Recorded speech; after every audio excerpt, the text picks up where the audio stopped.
Hi. Hi. There it Hi. is. There it is. Oh, Hi. hey. In Hi. stereo. This is cold open time. We're reviewing Deadpool and Wolverine. We're all just whoa, that looks like you're a serial killer. I mean, that legit looks like you're going to kill somebody. Your eyes kind of make it creepy because you're like this. You're like just pointing at it like a little too severe. My shirt says Peekaboo and it's got Deadpool on it. Have a killer day. This is actually Dexter, but still. Yeah, that makes I don't think that's ever anything that Deadpool says. Have a killer day. All right. We're gonna go record. See you. Keith, do the blah, blah thing. Okay, deal.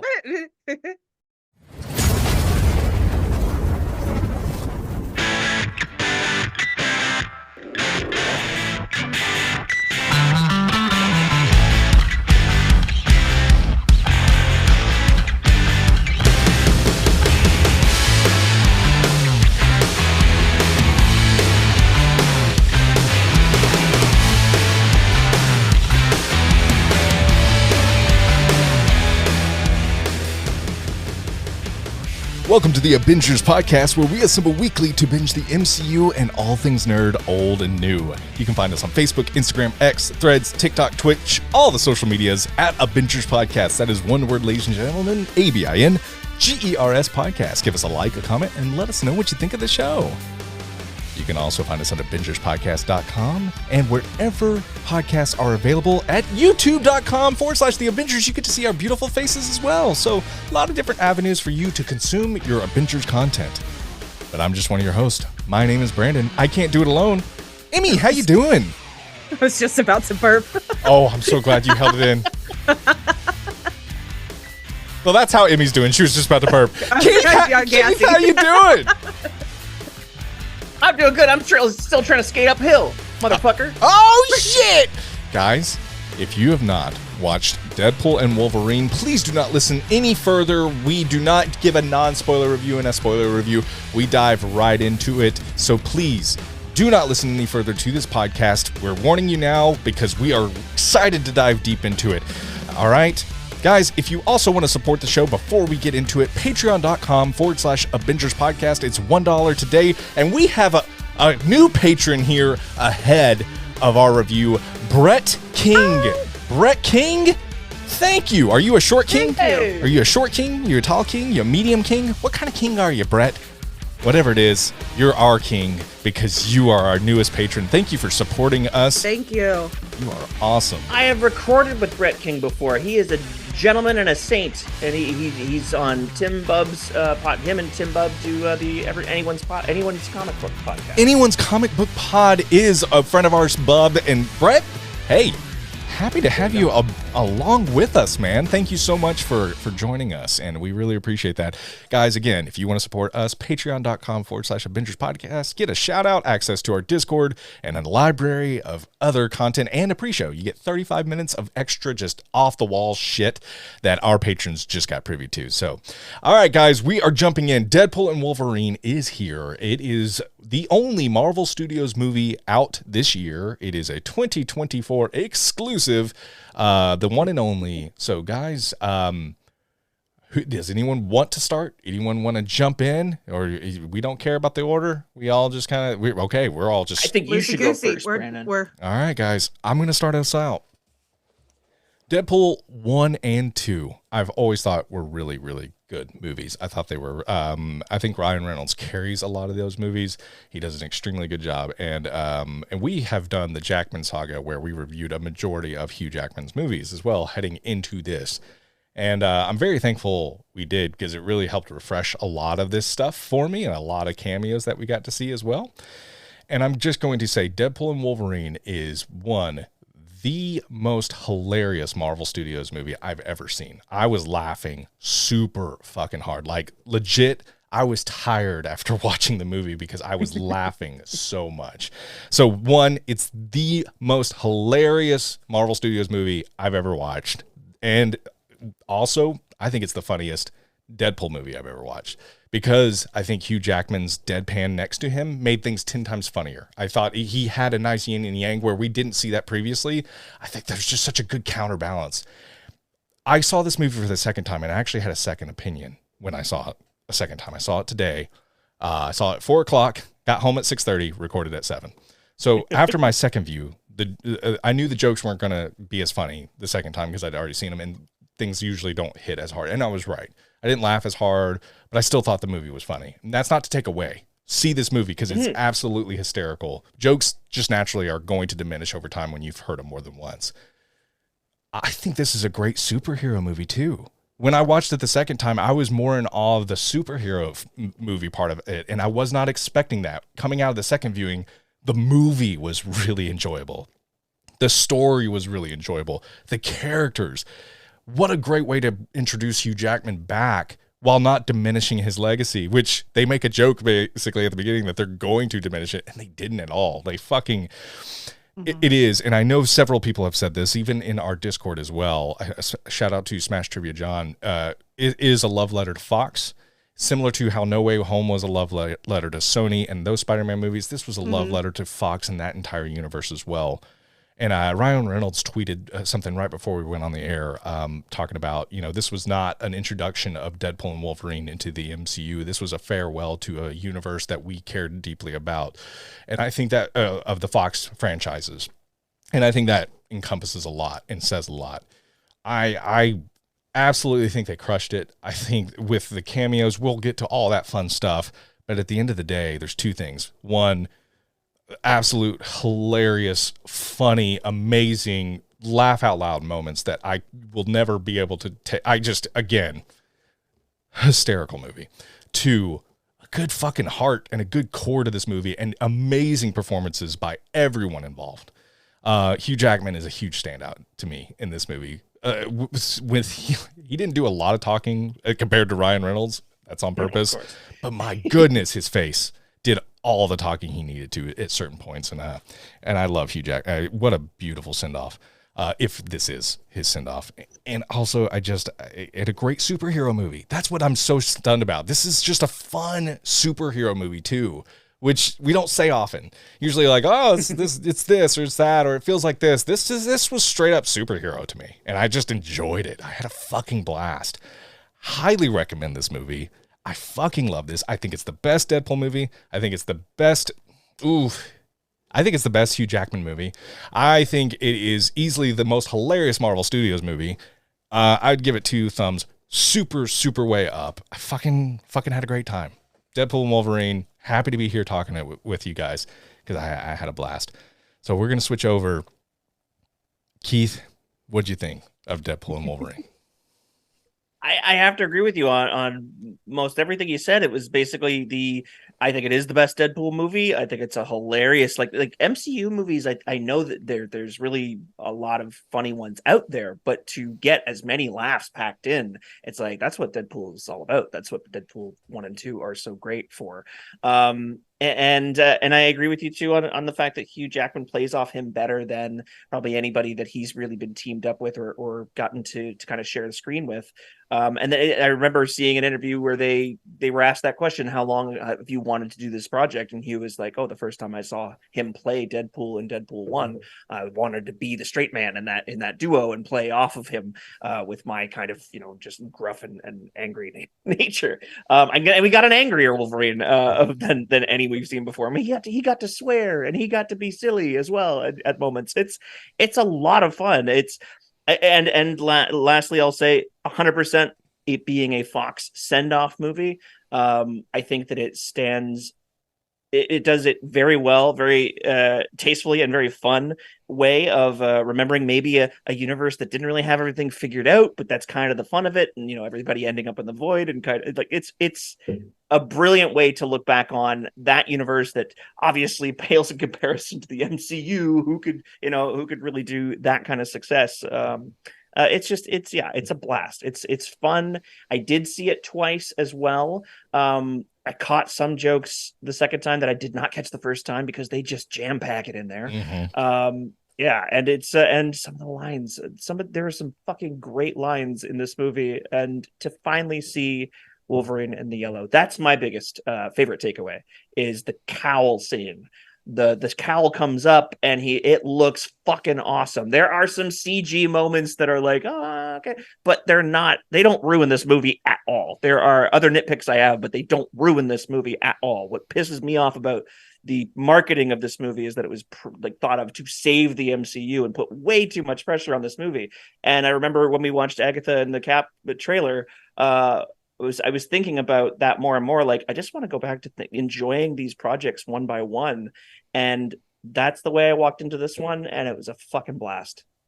Well said, Keith. Really, really well said.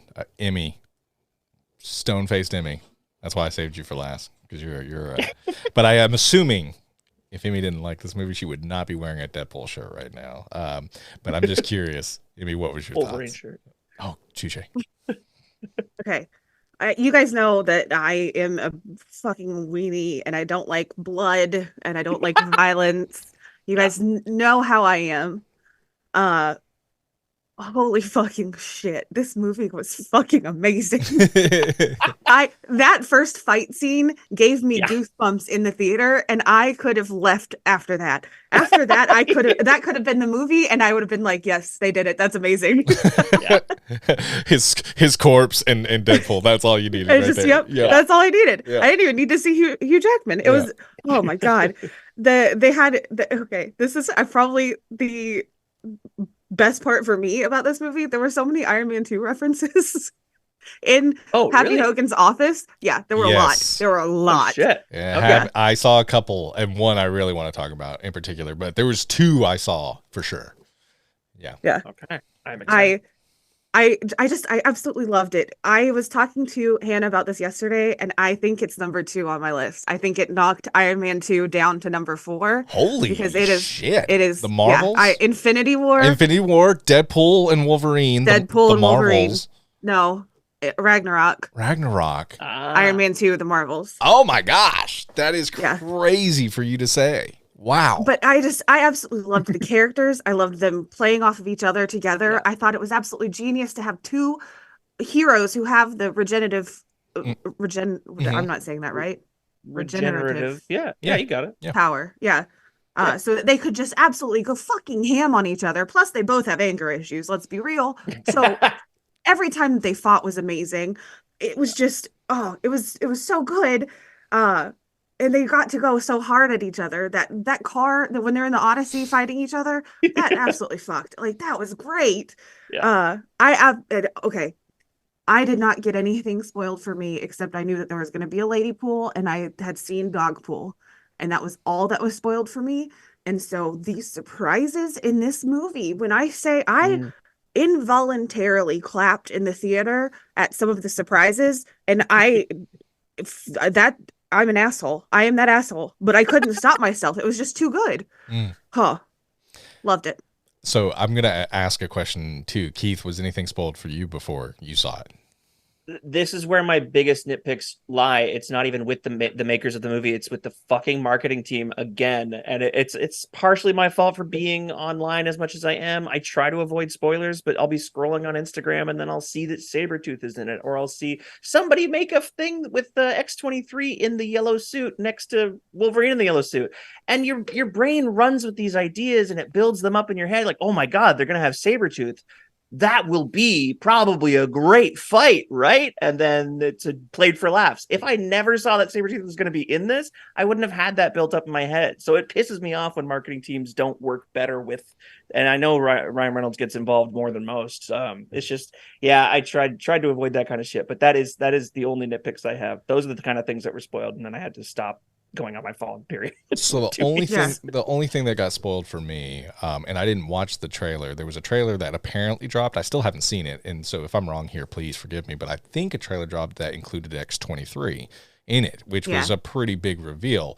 I didn't know that trailer released, nor did I know X-23 was in the trailer. However, and I'm not going to say this YouTuber's name, even though I want to put him on blast very, very hard. They're a big YouTuber over the entire Marvel community. That's primarily what he covers.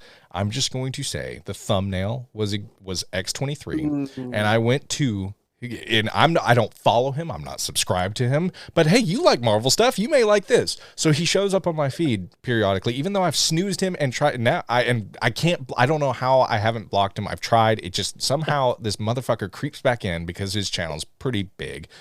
And I just went to his channel, or I went to the video where he used X23 as a thumbnail. I said, hey, asshole, some of us don't watch trailers. We don't know this shit. Can you stop putting clickbait thumbnails? Because that's all he does.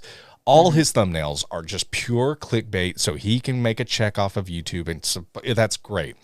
Get your bag. It's cool. But you're an asshole in how you get it. So anyway, that was spoiled from me because of that guy, not because of the Marvel Studios team, because I am able to avoid those. And they didn't put that as the thumbnail of theirs. And him, he's like, X23 returns, blah, blah, blah. And here's I'm like, dude, fuck you. So that got spoiled for me. Everything else did not. I'm very, very thankful for that. But anyway. Oh my God, yeah. I still want to put that dude on blast, but I'm not going to. But just YouTubers that cover Marvel, be considerate, quit being motherfuckers. Thank you. Anyway, but yeah, I that was it, and I'm very thankful because there was so much in here that I honestly, X23 was a little expected on my part. Truth be told, still didn't know, but it was more expected than a lot of these cameos. This obviously we saw so many, and we're going to dive into those cameos in just a moment. Before we do, we're going to look at our Rotten Tomato scores. Emmy, I'm assuming you want us to guess, and of course, I really like this movie. I guess critic score, by the way. If you're tuning in for the first time, I'm going to guess. It's funny, the first time I saw this movie, I felt like the third act was a little bloated. I really thought, okay, we're going a little long here. And the second time I watched the movie, I didn't feel that way at all. So it's funny. A part of me was like, okay, do I ding it for that first time where I felt it was a little bloated? I'm going to say 91%. 91% for critics.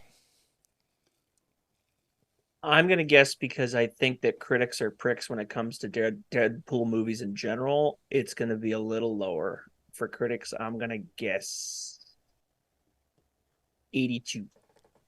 That's a lot lower. That's a whole 10% almost. My God.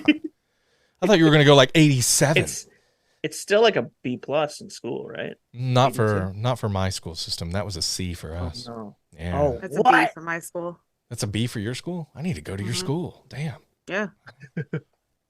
So critics gave it an 80%. Well, even lower. I disagree with that score, man. I'm actually shocked. I'm not gonna lie. That kind of takes me. I saw this movie twice, and I thought even more highly of it the second time I saw it. I'm very disappointed in that score. I think it's. I think it's a 90 plus.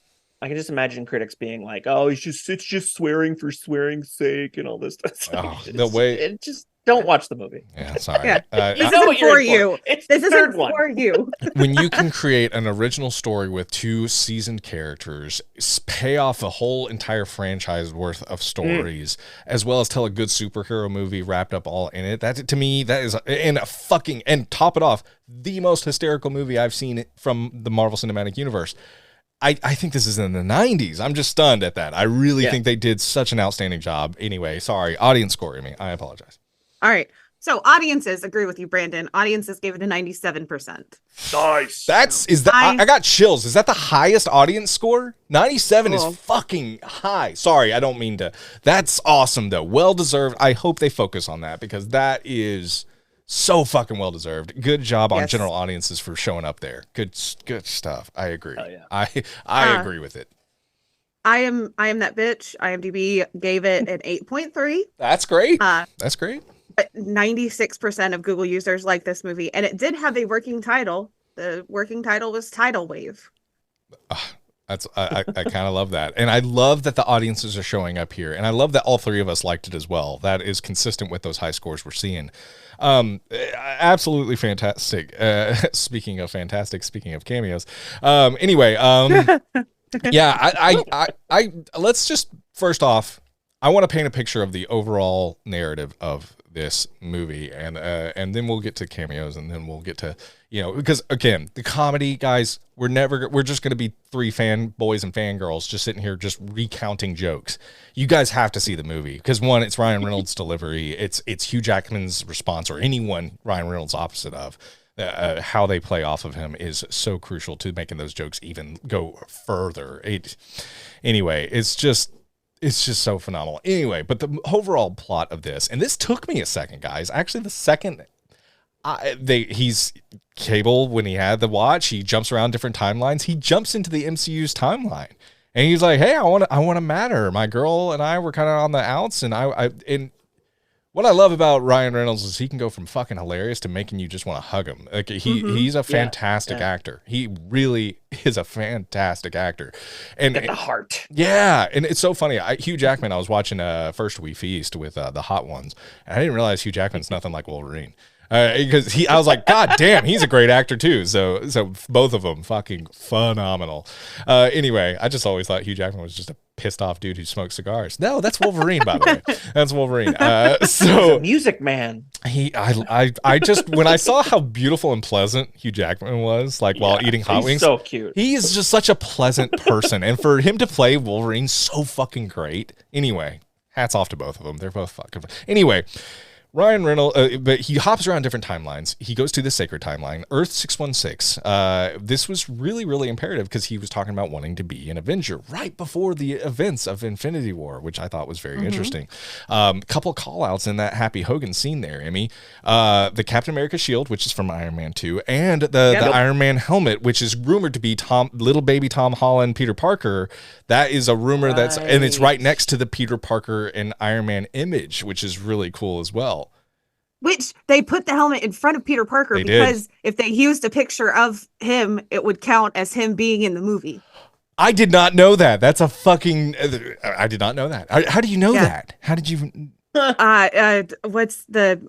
I want to cite these people because that's genius. Screen Crush, yeah. Good job, Screen Crush. Ryan Airy, yeah, that's fucking phenomenal. Okay, I did not know that, Emmy. Well said. Any other Iron Man 2 references? Obviously, Happy Hogan in there, but what else you have? You said there was a few. There was the briefcase. You saw the briefcase, the one that makes me wet. Oh, is that the Mark IV suit? I believe. Yeah, the one from the racetrack. Yeah, man, that gets me wet as well. Shield. There's a Forbes magazine with Pepper's face on it that's announcing her as the head of the company. Yeah, nice. good shit. I mean, keep going. Sorry, that's awesome. The desk thing. Did you guys not see that fucking desk thing? I've seen Iron Man 2 that goes so around many and around times. And he has to stop but that isn't. Yeah. Oh, that's Pepper's desk. That's when he stops it. Yes! Holy shit! It's behind Happy in that scene, and they Screen Crush. Granted, they did get that, but I saw it the first time I watched the movie in theaters. I saw it, and I was like, this is the thing. That's awesome. I was so excited. That is so really excited. Good catches. That is phenomenal. They also have the World Expo from 1954, I think, is on the wall behind Deadpool. Which is also Iron Man 2. That is also Iron Man 2. My goodness. My happy little Iron Man 2 heart was just a whole room of Iron Man 2. It sounds like more than your heart was happy. You know what I mean? It sounds Listen. Man. Yeah. Oh, yeah. I saw that briefcase, and that was a water slide. I was about to say, prepare to get wet, kids, because it's that's crazy. And speaking of happy, can we just say, I gotta say, Jon Favreau in this very tiny scene had me very happy. The puns coming out of him, the heart that he was giving to Wade, even though he doesn't know this man, but he's giving like this really great Avengers style speech to him, and even thrown in the comedy of, I'm Avengers adjacent. Like, what's your superpower? Parallel parking? Like, he had a lot of good comedy in this little moment. Aim for the middle. I'm happy. I thought that was great. Yeah, that was good. Yeah. I didn't expect to see Jon Favreau in this. Like the fact that he was in it, like immediately, I was like, oh yeah, this is going to be good. Yeah. I know sometimes it's just those simple cameos, but just to see the MCU represented there. But what's funny? They really didn't lean on much further than, in like real character. Thor. Yes. Yeah. Thor was fucking when he would wake up out of his sleep. Thor, like I loved that. God of I loved it Thunder. so much. Like, oh my God, it was every fucking time. It is so funny. Like, and he's like, yeah, was I asleep? Not all of you was asleep, bub. Like, oh my gosh. Anyway, sorry. Here I go. I'm repeating jokes. But like that through line, and you can still see Ryan Reynolds' heart through it all, though, through Wade Wilson, where he's like, I just want to be part. I just want to matter. But anyway, he gets crossed up with the TVA. And what tripped me up watching this movie, and maybe I'm just not that great at this, but I thought he stayed on 616 when he was with the TVA. Like my brain was like, oh, he's on 616. He was in the 10003 world trying to save that during that time. Right. Yes. So that is his, correct. And so the whole time I was like, because the TVA, I was like, okay, he's jumped into ours again. And I was like, that's not true. The second time I watched it, I'm like, motherfucker, no, he was in 10003 the whole fucking time. And luckily I had it was 10005. Fuck you, Emmy. Anyway, so well, the TVA lives outside all of these. Yeah. And that makes perfect sense. But my brain was like, that's from Loki, so they're here. And like that's just, again, multiverse problems, which fucking Ryan Reynolds really does a great job just hitting the nail on the head. Shout out to my sister-in-law, Hannah, who is a fan of the show as well. She had to deal with me in the car ride home talking this out in my head. And and we were both a little confused, but we worked it out. And I was like, okay, I can actually be on the pod and make somewhat of a sense of all this. But anyway, TVA takes an interest in him of hopping in different timelines and jumping around different places. And basically, hey, time for you to, we've lost our central, like, basically the person who keeps the timeline intact is gone, which was funny enough. It was not Deadpool, which he thought it was Logan. So he goes on an adventure to search out different Logans. My gosh, Henry Cavill as, can we make that happen? The way he said, hey, oh my God, yeah, we'll treat you right. We're not going to treat like those guys across the street. They treated you so wrong. Like, it was just so funny, like, especially coming from the guy who played Green Lantern. Anyway, it was just really phenomenal. So, yeah. Those other Logans, though, holy shit! You get an Age of Apocalypse Logan. You get the old, more accurate version of Old Man Logan when he's sitting on the porch with the shotgun. Yep. And the crucified Logan, the one where he's, which is comic book accurate and gold. Like, oh my God, yeah, oh yeah. All this is comic book accurate, and the tiny Wolverine, little comic book Wolverine. Oh my God. Died. I absolutely died laughing. And I was talking, one of my friends she doesn't really follow the MCU, but she loves Deadpool, absolutely loves Deadpool. And I was talking to her about it and I said something, and she was like, I didn't even realize like Hugh Jackman is so tall. What are you talking about, Short King? And I was like, no, he's supposed to be like 5'3". Like it's 5'4" or 5'5". Don't understand. Yeah. No, I think it's 5'3". Is it really 5'3"? Jeez, I'm gonna have to look that up. But yeah, it was so funny that that's always been a nitpick, and that's even been mine. Like, I've brought that up in the podcast. And Ryan Reynolds, he's got his. Why isn't he shorter? Why isn't he shorter? And then when you see it, it's like, it looks ridiculous. Oh, well, Hugh Jackman looks ridiculous. The right actor, it won't, in my opinion. But that's my thoughts. But either way, the fact that he literally made that joke in the fucking comic book accurate Wolverine, I'm like, God damn, you fucking genius! Like, you just he can read all. That's why the audience score is through the roof, because he's still. Hey, here's all this comic book accurate fun stuff, but then he is also like, this is also, look how ridiculous he looks if we tried this, which is great anyway. But he finally pulls out a Wolverine, and the worst Wolverine of them all, apparently. Okay, but I'm sorry, you skipped a couple. There's the one that's Patch, who we thought we thought it was Jim Carrey. We thought it was Jim Carrey, and it was not. No, we thought it was Daniel Radcliffe. No. Did you see our post? Too. Did you see our post? We thought it was Jim Carrey. So thank you, Keith, for Keith assumed it, and I was right along with him. I was like, yeah, that's got to be Jim Carrey from Ace Ventura 2, but it was not. It wasn't. And then you also got the brown and tan suit. Which, again, cameo. Let's talk about it just for a second. We see the back of the Hulk. And we slams in through a tree. And actually, I had that comic book in my hallway for a very long time, like a large poster of that, the two of them fighting. And it's such a.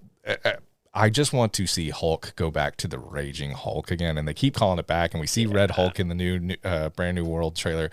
We need a Raging Hulk. Spoiler alert! Nostalgia. Yeah, we need a fucking Raging Hulk. My God, please Hell make yeah. it happen. If we're doing I like all it these that- timeline hops, can we just have a Raging Hulk again, please? Yeah.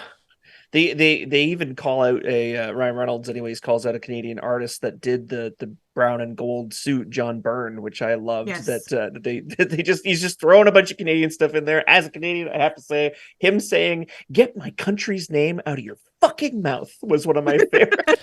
I thought of Keith And my sword. because I will give Keith so much shit about Canada and then when he did that, I was like, oh, I felt Keith talking to me right there. I felt a little sting there. I was like, that was pretty good. It was such a great scene, such a fucking great scene. Sorry. Okay, the fan service I feel like of this movie, and also the fact that they took some like liberties with the "Get my country's name out of your fucking mouth." Like that happened at the Oscars, last year? Like they're bringing in like modern shit. Oh, they do. Like he does both. He does such a symphony really cool. of it. Yeah. Yeah. And they land on the Wolverine that is the worst of them all, and who let his and what a cool way to tell a new story with Hugh Jackman, but tell one that feels new and yet familiar at the same time.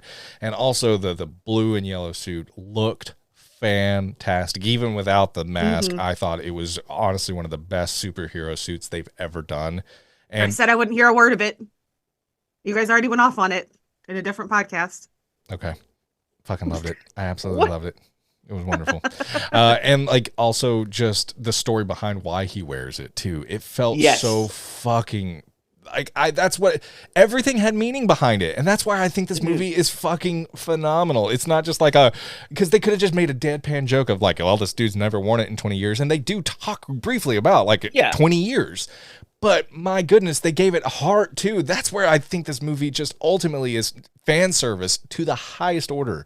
It is fan service done in the most genuine, unique way. I love what Emmy said there, and I really think fan service can feel pandering. It can. Yeah. This did not. It that's what genuine. Yeah, that's what I respect about this. I didn't ever feel like I was yeah, we'll shut you up, little comic book nerd. It was just like it felt like this is what we fan service made by a fan. Bingo. Yes. Bingo. Yeah. Yes. Keith, what's your thoughts, man?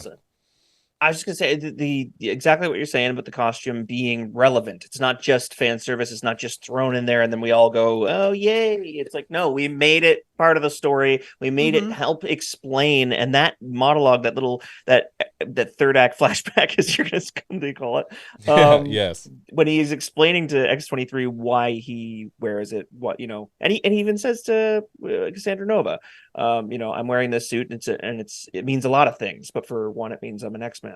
And it was very well handled. The idea that this Wolverine had this suit and he only started wearing it once he realized what he had after it was too late. And this is a guy who's drinking like fucking he's drinking rubbing alcohol. Like this is a lost fucking man. And it's just the fact that they made it so touching as well as so badass looking is very smart. Very smart. Yeah. And I gotta, we also get to the void and then basically the trash heap of the TVA. It's basically where Eliath takes care of the scrap. Oh, Eliath from Loki season 1, episode 5, fucking phenomenal. And for people who have followed these shows and these movies so close, and for those who haven't, I think it's a wink and a nod to those who have followed it religiously, like the three of us. And it's funny. Someone's like, Eliath, who the fuck is that? Oh, season 1, episode 5. I might need to check out. It was and almost like funny, like, oh, there's something I didn't watch. I could see it working in two different ways depending on what viewer you're watching it and how you're consuming that.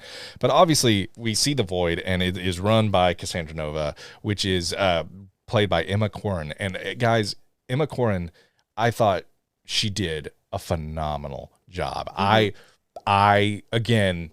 Is she top tier? Oh, this is the number one villain I've ever seen. No. Is she a fucking great villain? Yes. I thought I wouldn't even say sometimes a villain. I think she was wronged. And she's like, all right, fuck you. You pissed on my side of the fence. Her words, not mine. Time to bring the fence down. And to me, I never even saw her as a villain. It's just more like I'm allowed to be who I want here. This is who I can be. And you chose to fuck with that. And it was I thought it was absolutely well done. It was. I thought she was great. And I don't know. Scary as hell, especially with the finger fuck. God. The finger fuck of doom. Ugh, it was weird. The fucking face fingering and going through the eye, like it did look so, like they spent a good chunk of time making that look cool as fuck, as well as so gross. Yeah. And like I was twisting in my through seat. The nose, through the eyes. I've never seen something like that before. Mm-hmm. So it's like, that was messed up. Yes. And made her all the more compelling for sure. And she was funny. According to IMDb, Emma based her performance off of Hans Landa, the Christoph Waltz from Inglourious Bastards, and Willy Wonka. I thought, which I see, the obvious combo. I absolutely see, and I think she did great. I think she was phenomenal. I really did. I thought, and also her story, and like fucking also Hugh Jackman talking about like he would go to the ends of the earth to find you. You know, like if he knew you were here, and just different, like the heart of Hugh Jackman and her, just like, no, I like it here. I'm allowed to be who I want to be. I thought it was just great. Also, can we please talk about, especially we're in the void, our first real big cameo, Captain America Steve Johnny Storm. Holy shit. God. I was right there when he held him so close and he's like, it's gonna be Avengers Assemble. I was there too the whole fucking time. They fucking hoodwinked me. I was definitely, I couldn't believe I didn't figure it out. I couldn't believe it. So I didn't even cross my mind. The fact that both of you got it too, that fell for it too. I feel so much better now. Yes. Yeah. He got hoodwinked. It was brilliant and well-timed and not overdone. Because if he had been on the screen a little longer, I'm sure it would have been more obvious, but it's like that was the perfect timing. It was amazing. Brilliantly, they put him in like the rags were all red, white, and blue color. It was all red Captain America. It all did. He's gonna say it. Yeah. Avengers is set. Flame on. That was brilliant. Yeah. That was really brilliant. Amazing. Huh? And seeing this movie twice, I really appreciated what they did, where they show like his first glimpse at the MCU is all Cap footage, and he even salutes him. So they subconsciously put it in your brain. There's Chris Evans, there's Captain America. They wrap him in the red, white, and blue, exactly what Emmy said. There was so many different things like that led you to that path, and it was just so fucking funny when he said flame on. And by the way, he looked fucking great. That CGI, if you don't have faith in Fantastic Four after seeing, I mean, trust me, the cast, there's a picture that we retweeted on X of the cast. Cannot wait for that, by the way. But two, watching some of the CG, I think Marvel Studios is like winking at people saying it's going to be a fun one, guys. Get ready. It was so good, but flame on. And when he held him, like he literally like grabbed him by the waist and like just, fucking hysterical at the same time. That was one of the moments that shocked me so much that it was on involuntary, like clapping. The person that I was watching it with was like, yes. Yeah. It was amazing. And what shit luck that Pyro of all people got put down in the void, because that was unfortunately, I can't create the flame, but I can control it. Yes. You're kind of screwed now. Yeah. Sorry, Johnny. You really are. Mephisto confirmed. Can we finally say that? Oh my goodness. Sorry. There was a red little devil dude. Is that not Mephisto? Who the fuck is that? No. That's according Azazel. To Screen Crush. Yeah, it's Azazel, who is Nightcrawler's dad. Oh, fuck that. No, he's Mephisto. From First Class, your favorite X-Men movie. Oh, the one that I completely forgot all about. My bad. Sorry. I have not watched those movies in like 10 fucking years, okay? And by the way, I did not care for Days of Future Past, and then I watched it again. I was like, fuck yeah, that movie rules. So I don't know what I think anymore about anything. So I really don't. I watched them all, like, we were doing the Jackman saga. Yes. And we skipped a couple of them, and I watched them all. Oh, I skipped them. However, I got Dark Phoenix? I got halfway through Dark Phoenix, and I was like, fuck this noise. I had to turn it off. Yeah, that one's a rough one. That's a rough one. I think my brain has been so brain fucked by Mephisto, like I'm still looking for him. Did you hear me? I was like, that's Mephisto. He's in the void. I swear to God, I brain fucked myself to the point where I'm like, what? I'm still looking for him. Ryan Reynolds has said that Mephisto was supposed to be the villain, but they landed on Cassandra. I'm glad. I thought Cassandra did great. I think Yeah, Mephisto. Cassandra makes more sense. Yeah, Mephisto could have worked. I'm not arguing that, but I think Cassandra did work, and I think they did the right move there. So happy to see that. Obviously, the whole thing with Johnny Storm going up, we're going to talk. Well, it was just so fucking funny. The post credit scene. We'll get to that part. But it was absolutely brilliant. But we keep going through the void, and obviously, it just. I really appreciated so many call outs where like, oh, Paul Rudd, he finally aged, and different little things like that. Yes, and like the Mad Max and the IP. I just watched Furiosas. I think, by the way, if you have not seen the latest Mad Max, go see it. It is fucking great. No. Okay, so Keith is fist pumping saying yes, and you just audibly said no. I don't. You don't like strong female characters kicking ass in it? I don't fuck with those movies, man. Film. If you finish, you don't have to watch any of the Mad Max movies. Watch the latest one, and especially fuck the patriarchy. If you finish that movie and you don't feel some sense of like, let's fucking go at the end of it, I'll give you $10. I bet. I'll watch it tonight. After we record, I will watch it because it's on Max right now, isn't it? I have no idea, but have fun. I think so, yeah. And you know, I saw it in theaters. If you don't like it, you're letting your whole gender down. Yeah, exactly. Thank you, Keith. I was going to tell her that too, off the air, but you said it on the air. I saw it in theaters. Go watch it however you can, Emmy, but it is a fucking fantastic movie. Anyway, sorry. Where were we, guys? How was I supposed to know that's a feminist movie? It's called Mad Max. Max is Furiosa, actually, a Mad Max saga. Yeah, exactly. Furiosa's not a female. I don't know. Yeah, Charlize Theron's character. I love she was like, Furiosa is not you haven't seen the movie, so stop talking out your ass. All right, there you go.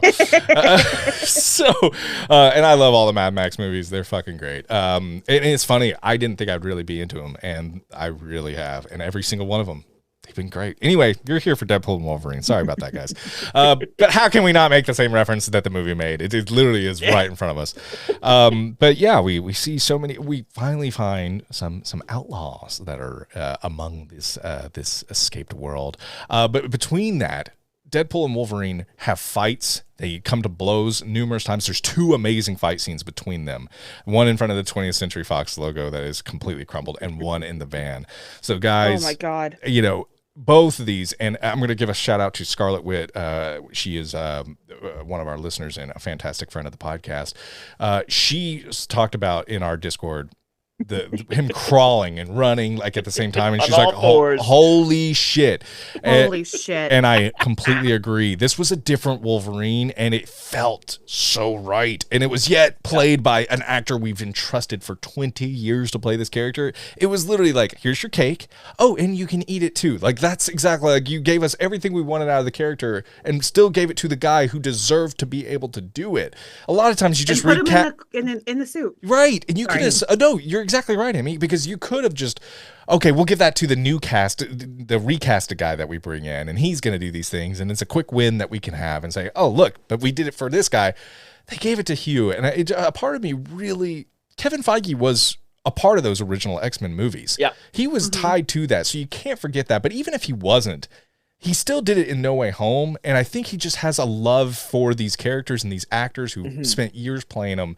And I just have to give super, super kudos to the entire Marvel Studios team saying, no, we're going to make it right with this guy too. We're not going to just bring in this new guy, because that was the thing we talked about going into this movie is, hey, we hope to meet our Wolverine. We didn't. Do you hear us talking about, that sucked. We wish we could have.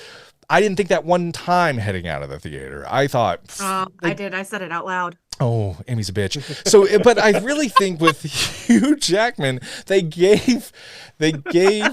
If you're friends for 20 years, you could do that shit. But you're just so feminist about Furiosa.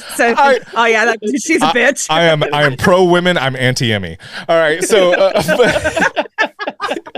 but they gave it to Hugh, and I just love that. I fucking love that Marvel Studios gives that love and care to the people that really were entrusted, the torchbearers that held that for so long and continue to hold it. So yeah, guys, I thought it was great. And to Scarlet Wit's point, Oh god, he fucking crawling. It was rad. Multiple fight scenes. The way they like get into with it. Again, we can't put it into words that is going to be anything better than you watching the movie or you have seen the movie. But when they wake up in the van, audibly, both theaters I was in, fucking could not stop laughing at Deadpool wrapped in seatbelts. That was just the greatest fucking thing. Oh yeah, amazing. Yeah. Honestly, even just the moment that starts that fight where Logan just lets him have it with a speech that is so mean, but he's like such a surly Logan. But after Deadpool goes after Logan first. True. And then Logan rebuts. Yeah. And then I'm gonna fight you now. And then he's just, I'm gonna fight you now. And then the punch to the face that he bleeds was that trickle. The look, the shock on his face. Yeah. And he's like, well, I could punch you back, right? Like it's just But also, what's gonna happen next? But also, they can stab, they can shoot, they can do all these things, and like it's almost insulting. It's literally the slap in the face is what it was. It was like, you know what I mean? Yes. And that's what I took from it. Like, what the fuck was that? And that pisses you off more than anything else. Is sometimes that initial just right across the face, and that's exactly what it was. And both fight scenes are must watches. And again, Ryan Reynolds' Deadpool, he looks right at the screen and says, get your socks on, nerds. This is what you came here for. And it is. That's why you watch the first Avengers movie, because you see Thor and Iron Man fight, and you see, Cap break them up. You see these team ups, Thor and Hulk just losing their shit at each other. You want to see these movies where these superheroes, that's what makes Marvel to me stand out so much. Here I am, Marvel fanboy, but the heroes that fight one another, they're complex, they're flawed, and they're not happy sometimes, and they go to blows. And you get the sock out, because again, this is really what you come here for. And it was great, and not once but twice, and both fucking great scenes of just crazy violence. So. Yes, I remember my hopes from the trailer being exactly that. I hope they do the violence fun and do it justice, because you can heal. They both can heal. Exactly, so exactly. Keep doing it. Yes, because they can both heal. Like, I feel like I'm okay with it. Like, they're not actually. Well, yeah, they're hurting each other, but like also they'll be okay. They're gonna make it. Like, they can go at each other so fucking hard, and they do. And they both have such a valid reason to go after each other hard. They both have such like anger and like regret, like their feelings are they just they could just hug it out, but they have to just fight each other about it. It's just that educated wish, my goodness. But also it's weird. Someone replaced Emmy on this pod because she is so anti-violence, and she's like, oh my god, they could have just killed each other, and they couldn't though, and it's fucking great. Like, who the fuck just took over Emmy's body? Well, they're both gonna regenerate, so it's fine. There's no harm, no foul. That I can see why you feel that way. Then that actually makes a lot of sense. Okay, I'm with you now. Yeah. Can I reiterate one joke from that car scene? Of course. I know. We don't want to just quote the movie, but I no, please. So this is all three of our podcasts, man. Do it. When Logan just says one more word, I dare you. Oh my god! Gubernatorial. Could not have picked a fucking better word. That word is fucking ridiculous. And the way he says it, very serious. And the way he says it, so deadpan, knowing he's gonna piss him off by saying, like, Deadpool is that younger brother in this situation, and he is just like, I'm just gonna just poke, or that little sister. I know exactly what is going to piss you off, and it doesn't matter. Oh, it was so good. It was so good. It was. Yeah. I need to quote again in that little scene.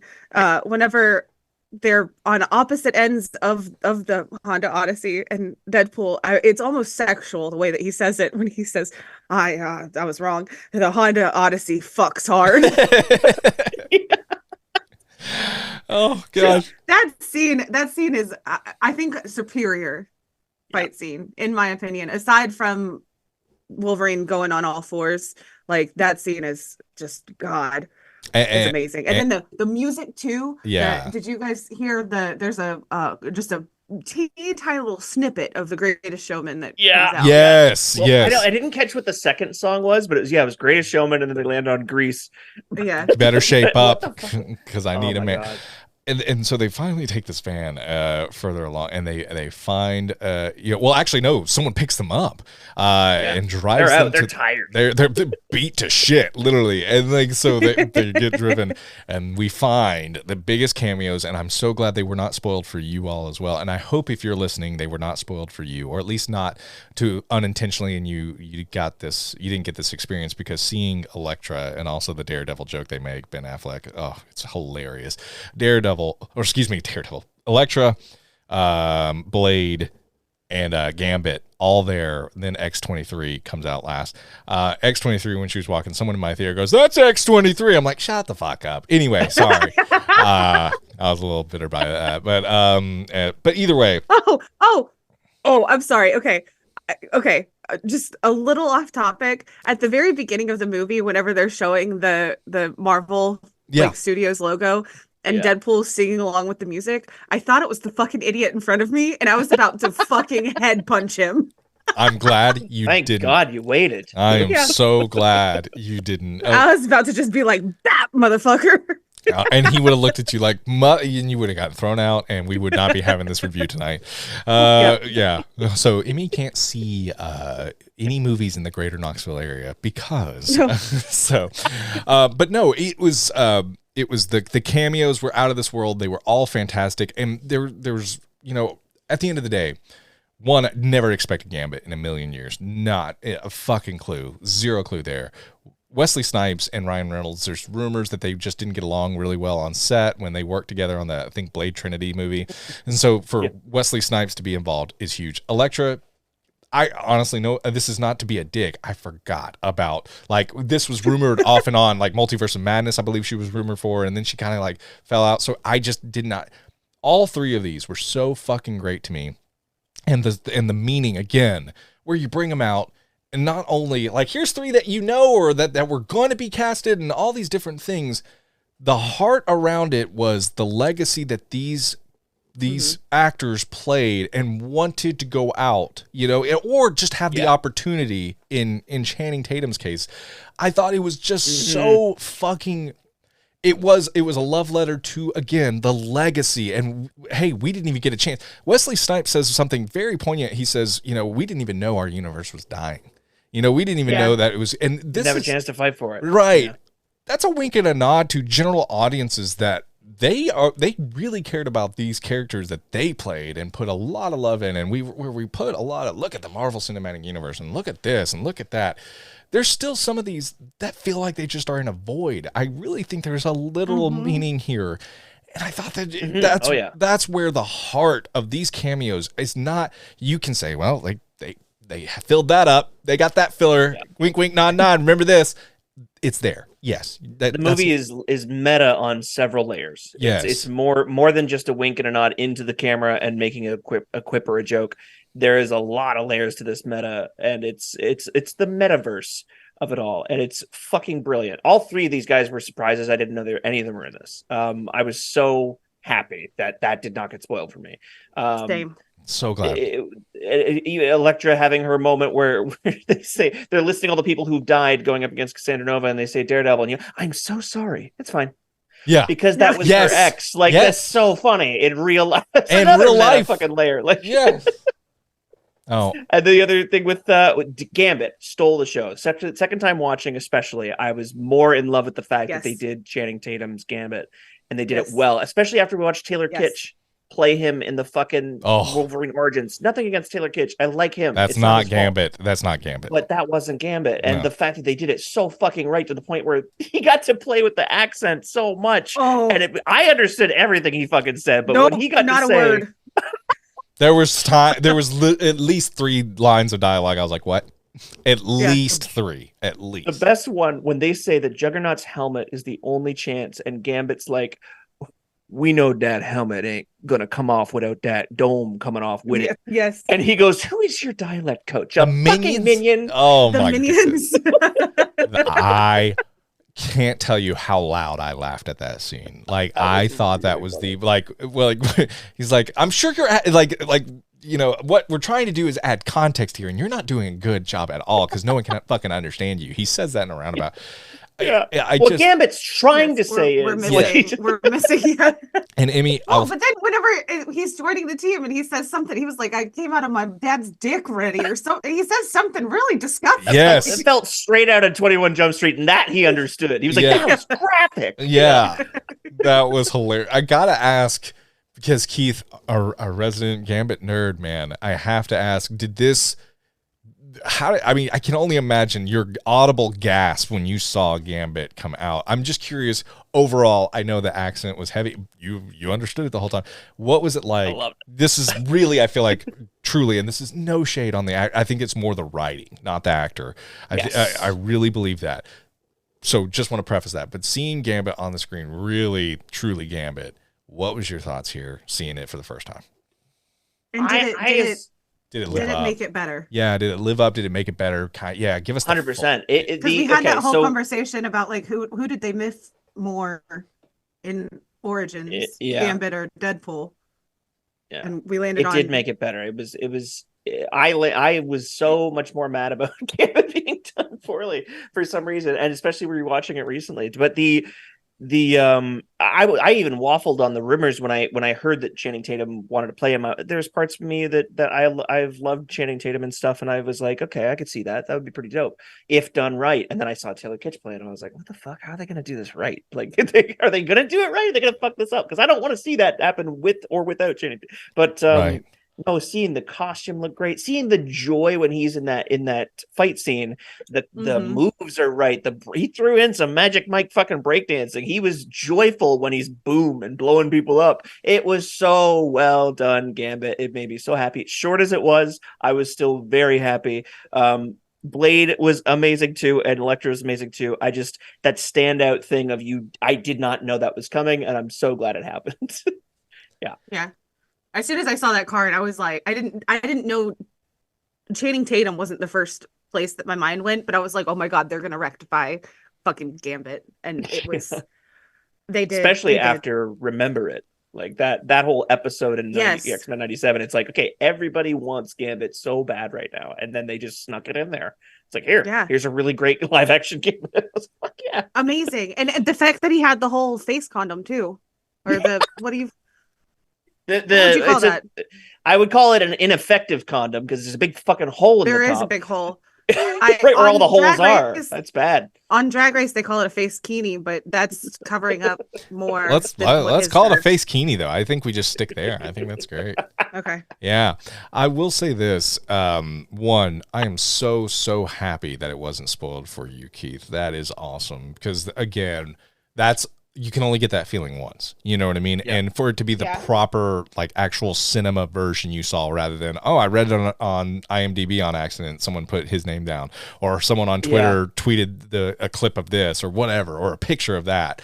The fact that you really got to experience it, this is where I love social media. I hate it. Obviously, social media, we can join together and love these movies together as one united fan base. United, that's funny. Especially in the MCU, we have now taken the Star Wars route where there's douchebags and then there's cool people. But anyway, I'm a douchebag. I call douchebag. Emmy is total douche.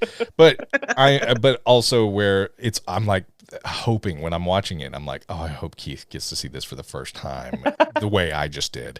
Because this is one of your characters. Like, that's like if Cap was spoiled for me and he was not. You know what I mean? Like, it is so huge. And shout out Scoutmaster. Really appreciate that. But like, I just really think it was such a huge moment to be able to. It was a joke in Deadpool. Did you not catch that? Yeah, Scoutmaster Kevin. Yeah, Scoutmaster Kevin. Shout out Scoutmaster Kevin. Yeah, that's what Scoutmaster Kevin used to say to me.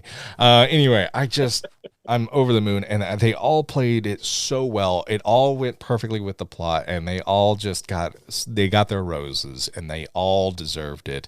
Was super excited to see this, and again, they go back, they fight, Cassandra, and they were able to. She fought a little magic man, and she wore his skin for 4 days. That was kind of fucked up. I glossed over that line. Real fast. Pretty fucked up. I'm sorry. What?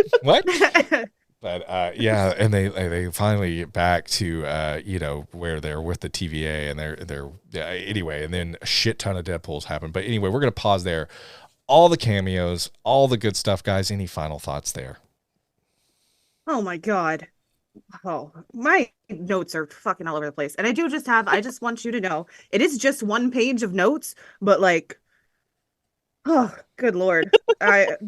Wow, there's a lot of stuff that is not crossed off yet. Go for it. Let's cross some stuff off. Do it. Masturbating. Oh my gosh. This is where, I mean, we can't just recall jokes from the movie. Not recalling he created a new thing. Have you guys ever masturbated? Oh my gosh. Okay. 3 times last week. Anyway, go on. Yes. Okay. The whole scene of him getting his new suit with the tailor, that was just amazing to me. And then it kept going for the nuts and the butt and the nuts and the butt. That was like a fucking Naked Gun joke. That was so fucking funny that he just keeps slapping his ass over and over again in that little tiny montage. That was so funny. Pretty sure your tailor might be a predator. Yeah, you're pretty sure your tailor's a predator, but I didn't mind it. And just like he just keeps going, like it's so fucking great. And he's got a new suit. Like it is a new suit. It looks great. Different than the other ones. It looks amazing. It's a little bit lighter. He's got fucking adamantium katanas, which sets him up so that he can fucking fuck with Wolverine. And then every time he grabs that little fucking tiny little knife and he goes, baby knife. Yeah. Baby knife. Fucking cracked me up. Yeah. Amazing. I love Baby Knife. I think that might be one of my favorite characters. And I'm actually glad you said that, Emmy, about the I don't know if he's a character. I'll look at IMDb and see if he gets credit. But I will say, like, that's a really good point. Deadpool's costume is different. There's some hints of gold too in it, which is I thought was really, really nice. And the bright red. It is in the past it's been kind of a duller, more worn red. And so this one was a bright, vibrant red, which really next to the yellow and the blue, and they both popped. And I just again, it's so good. It's so good. These costumes and I know Deadpool costume they did phenomenal. Fox did the legwork here, but Marvel Studios with the Wolverine costume and with the slight touches to the Deadpool and for this costume, I think they were just both so well done. So shout out to Fox for the beautiful blueprint of the Deadpool uniform that still just looks amazing, and just Marvel's like, all right, let's just put a pop in color with some hints of gold in it, and it was just they knew that it didn't need too much change, and I'm sure Ryan had a hand in that as well. And then Wolverine, I just again costuming department, thumbs up, huge thumbs up. And I'll say too, did you realize that the black and the blue and yellow suit had sleeves up until the car fight scene, and that's when it went sleeveless. Oh yes, and they're ripped off. You can actually see that they're like shredded. No, trust me, costume dork. The whole time, as soon as his sleeves were, I was like looking at it. I'm like, okay, he's sleeveless now. All right, trust me. I noticed every fucking moment. Yeah, I wish I could say I didn't, but yeah. The TVA, I think they have movie nights where they watch Logan's death. Did you notice that? That they were like. The Paradox is like mouthing the words. I mean, I when I saw that in theaters, I looked like Paradox. I was like my eyes were a little misty, and I was, still a beautiful scene too. Can I say, same as Emma Corrin, like Matthew McFadden as Mr. Paradox was fucking. Like, he's a character you're not supposed to like, obviously, but he was fucking hilarious. He was great. I'd never seen him in comedies before, but I know he's been in like Three Musketeers. He's been in like I think Pride and Prejudice or something. Like he's been a leading man before, and he's playing such a comedic role in this. I was really delighted by everybody who I didn't really know much about before this movie either. Yeah. That's I know I've seen him. I know I've seen him before, but I couldn't place it. But yeah, he did a fantastic job. Yes, he's really like the anti-Mobius. Oh yeah. Yes, for sure. Okay, I do have to quote some lines. When Deadpool grabs the microphone and says, "I'm going to Disney World, fuck you, Fox," and headbutts the camera, yes. fucking amazing. Yeah, this is like this always reminds me of the Chris Farley joke where he's like, you remember that one time they said this? That was awesome. Like I if we can have this segment, but this is what Deadpool reviews turn into. I feel like we're Chris Farley. It's okay. I'm not saying anything. I'm just telling you that's all this is, and there's nothing because that's what's so hard about comedies. That is what's so hard. Yes. We did we did Dumb and Dumber on our Patreon years ago.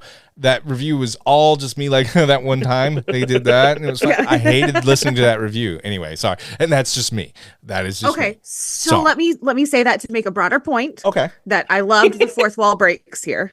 The fourth wall breaks were hilarious, especially when Nice Pool has his one where he's like, "I can do that too." The proposal. Bitch, you think that's you think I do, bitch? Yeah. Oh my gosh. And when he looks right at the camera and his CG'd face to make him look younger, because like, oh my God. And it was like noticeable. And I think that was Ryan Reynolds doing that on purpose. I really would think. Oh yeah, 100%. I really felt that was all. And speaking of Nice Pool, you can't talk about Nice Pool without Dog Pool. My goodness. Oh my God. I'm sorry. I really thought that fucking dog was the most adorable dog. I had a dachshund for 15, 16 years who had alopecia really bad, had hair issues where it was a lot of like in the back, literally was just her little back end was bald. Like she didn't have any hair.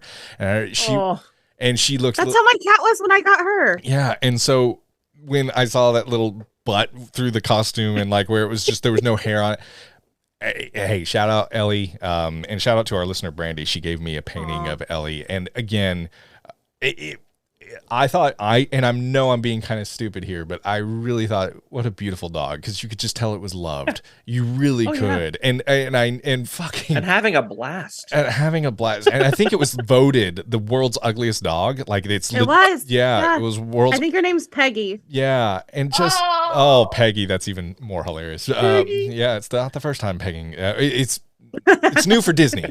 But either way, you're quoting the movie, Brandon. No. I'm talking about Peggy right now. And so I really thought it was such a fucking adorable moment. And also, like my wife going into this movie, she's like, I don't know if I can watch this with a dog involved. I'm not sure. And I was like 99.999% confident they're not going to fuck with this dog at all. That's the point. No. And they didn't. And fucking Hugh Jackman walking with her. Even making a joke. Right? Yes. Yeah, that was so funny. His look on his face, he's like, yeah. But all the Deadpools too, just loving that dog. Like, put the fucking guns down. It's Dog Pool. And just, I fucking loved it. With Nice Pool, they didn't give a shit about it. They lit up. But like Dog Pool, fuck no. Guns down. Anyway, what a fucking beautiful little dog, and so happy it got its moment to shine, and it fucking the tongue and the mouth and just all the things. Yes. Oh my gosh. If it didn't make you uncomfortable at least once, cool. It definitely made me uncomfortable, but it also made me fucking laugh out loud when it would just cut to him with his mouth open, like while the dog was licking him. It's just so good. So good. Nice Pool made me uncomfortable, especially his pronunciation of the word sorry. And I hate when people say sorry. I hate it. I felt seen and in a bad. Oh, I thought he was like way overdoing it. Like it was like he much. was. It was absolutely. Yeah. Okay. Was he? Because Keith says it the exact same way. I don't know if he's overdoing it, and I don't mean to put Keith on blast. I love that man dearly, but Keith, when he says sorry, it is sorry. I like to change how I say it every couple of days. Okay, sometimes I'll say sorry, and sometimes I'll say sorry. Okay, relax. But. No, it's overdone. He does say that Lady Deadpool just had a baby and she looks can't great. Even tell. You can't even tell. Pretty sure you can't. I don't think you're supposed to say that. And like, it's okay. I'm a feminist. Yeah, I was like, I have said that. I identify as the feminist. So fucking good. Oh, God. Okay, do we know who all the Deadpools are? Do we know anything about the Deadpools? I know a lot of them, yeah. Yes. Not all of them. Amy, right, so do you want to hear some? Yeah. Well, you've got obviously Lady Deadpool, which was voiced by Blake Lively. Yes. Awesome. In the credits too. Yes. Yep. Kid Pool, which apparently was also Inez Reynolds, their oldest daughter. Mm-hmm. Head Pool, which was apparently Nathan Fillion, which is awesome. Really? Yeah, and he's from apparently the zombie verse of Deadpool, where everything was eaten except his head. So and still I don't know how he's flying around, but that's crazy. Cowboy Deadpool was McConaughey. Yeah, damn it. Okay, awesome. Oh, I just wrote down Ronin Pool, Watari, the samurai one that gets both his arms chopped off, and then he bows and he can't connect his hands because he's got the baby arms. It's really funny. Yeah. And fun fact, Baby Pool was played by my son, which is crazy. So yeah, that is crazy. no, it was so funny because my wife and I I were think talking. you already told us that his legs don't work. Yeah, they do not. He's a little baby deer right now. But I will tell you, it was so funny because my wife and I were talking about Halloween costumes. What are we going to do? Our first Halloween with Benny. And after watching that, we were like, we're all going to be Deadpools. Like, that's it. So, yeah. That's a good. I don't know how we're going to do the mask over Benny without him losing his absolute shit. Or can we do that at all, period. So we may have to do a little improv with his look. But either way, we're all going to try to be Deadpools. So, yeah, it'll be fun. Nice. Yeah. I feel like I had another. Oh, I did have another. Okay. Have you guys watched Welcome to Wrexham? Not yet. No. Oh, let me tell you, that show is fucking adorable, and I knew that there was going to be a reference or two or three in this show or in this movie. One of the Deadpools did have the Wrexham logo on his armor. That is awesome. And I was like, spotted. I also, I don't know, at one point at the beginning, whenever he's doing the bye bye bye dance and he kicks the skull of Hugh Jackman, he like does a soccer. He says, I think he says one of the Wrexham players' names, but I couldn't completely make it out. And as soon as I heard him do that, I was like, that's a shout out to the football team he owns. And he goes, goal. Yeah. So I love oh god, that show is so Hoven. It's so adorable, it's so sweet, it's so innocent. I absolutely love that show. And I love that I love both those guys. Yeah, I love Rob Delaney was in the opening credits. Like, I was like, golly, I didn't realize he played such a big part in this movie. I can't wait to see him. And he's Rob Delaney is a different person. No, but Rob Delaney is one of the owners, isn't he? No, that's Rob McElhaney. Shit, who's Delaney? Delaney's, I think he's a stand-up comic. Plays Peter. God damn it. Peter Pool. My God, I mixed up those two names. Holy shit. They're both named Rob. I thought Rob McElhaney was in the opening. I was like, oh, fuck. I was thinking Always Sunny. And God damn it. Never mind. This is why, Apparently, he was supposed to be a TVA agent and his scene got cut. Fuck off. That was my credits name. Damn it. He did not. Oh, shit. And he did not. I don't think that. I think they purposely cut him, and that's the wink and the nod, obviously. And so many people like discussing film on Twitter is like reporting it, like, oh, he was cut from. I'm like, it's a fucking joke. You know, Ryan Reynolds is fucking with him, and he's fucking right back with him. They're just. But discussing films like, yeah, Rob, man, McElhaney got his fucking shit cut. More 11. I'm like, I don't know. I hope you're. Anyway, sorry. You know what I mean? Like, they're dicking with one another. Anyway, sorry. Can I quickly say on the topic of the opening credits, in 7th grade, me and 4 other guys did a lip sync performance of Bye Bye Bye for our grade school. And oh God, be still, my child heart. Those moves are accurate as fuck. Yes. Deadpool did it was insane. Some of the moves that I didn't remember, I remembered. So it's like, it was actual dancer. That's it's a body double dancer who did the actual dancing for it. I can't remember his name, but he posted on X a photo of him in the entire Deadpool garb. Joey Fatone. No, it's not. Yes. It's no one in NSYNC, but it's someone who is a professional dancer who does those dances. So it's fucking hilarious. So when you're looking at those cuts, that's actually it's a professional dancer in there, and that's why they look so fucking amazing. So amazing, but also like it was like my heart was just so happy to see Bye Bye Bye, but also like that whole dance is so cringe. Like the head wobble. It's definitely gonna ruin the tour with the body wave. Yeah. Oh yeah. The tour is ruined. The tour is going to be ruined after that dance. My goodness. But oh God, I was a Backstreet Boy girly up until 5th grade, and then 6th grade and on. I discovered NSYNC, and I went to middle school. Backstreet. It was not cool to be into boy bands anymore, and I would secretly go home and listen on my boombox to all of NSYNC.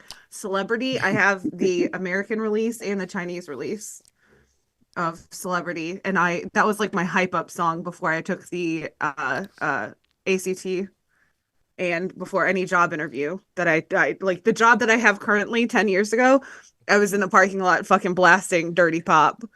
So oh, of course, I'm tired of singing. Yeah. there's so much to unpack. I may save that for Avengers Assemble. Because that I could talk to you for probably 3 hours on that just alone. Like I have 5 additional questions after that. However, Backstreet's back. All right, that's where I was. That's where I stayed. I still love them. Yeah. I still love them. Oh, I get it. I was talking but no, about here's the thing. I didn't change allegiances like some fickle bitch. I stayed through and through Backstreet. You can still love them, but you said just now that you switched. Don't flip me off. I did. You're the cunt that was like, I'm going to switch. I'm going to be in sync. No, that's not okay. Know what? Fuck you both. O-Town. Do you know that O-Town is Orlando? Did you know that that's what the O stands for in O-Town? Oh, I just assumed it was orgasm. Shut up. I assumed it was orgasm too. It really is. It is really just something stupid. I thought it was like Osaka, it's Japan. Orlando. Yeah, okay. I really had no idea it was Orlando. I learned that. That makes me hate them so much more. This week. But no, I was going to say, I was talking about Joey Fatone. I've met him a couple times. He is the nicest person that I think I've ever, the nicest celebrity that I think I've ever met. That's awesome. Gary Busey is a fucking cunt. Oh, Gary Busey's a cunt. I think that he suffers from brain damage, but that doesn't give you the excuse to be a complete and total dick. Yeah. We say the word cunt a lot here on the ABINGERS podcast. And you guys do. Sometimes it's made out of love. Sometimes it's very sincere. When I'm talking about Amy being a cunt, it is sincere. It's love. Oh, it's love. It is love. Yes. Sincerely, you are a cunt. Well, but we get to all those Deadpools. There's so much Deadpools. There's every little, and I love obviously Nicepool. He dies, but then the others have regenerative properties, which is hilarious. I guess those ones regenerate. Yeah, like that. But Peter saves the day. We get down to we get Cassandra coming into the timeline, and she fucks shit up, and she's ready to just bring it all down till there's nothing left but the void. And spaghettification, bring it all down, and they're gonna have to go down. They explain it in so many, but in layman's terms, go down, connect the 2 cords, be the power source between the 2 cords, break the whole thing up, destroy it, and timelines are saved.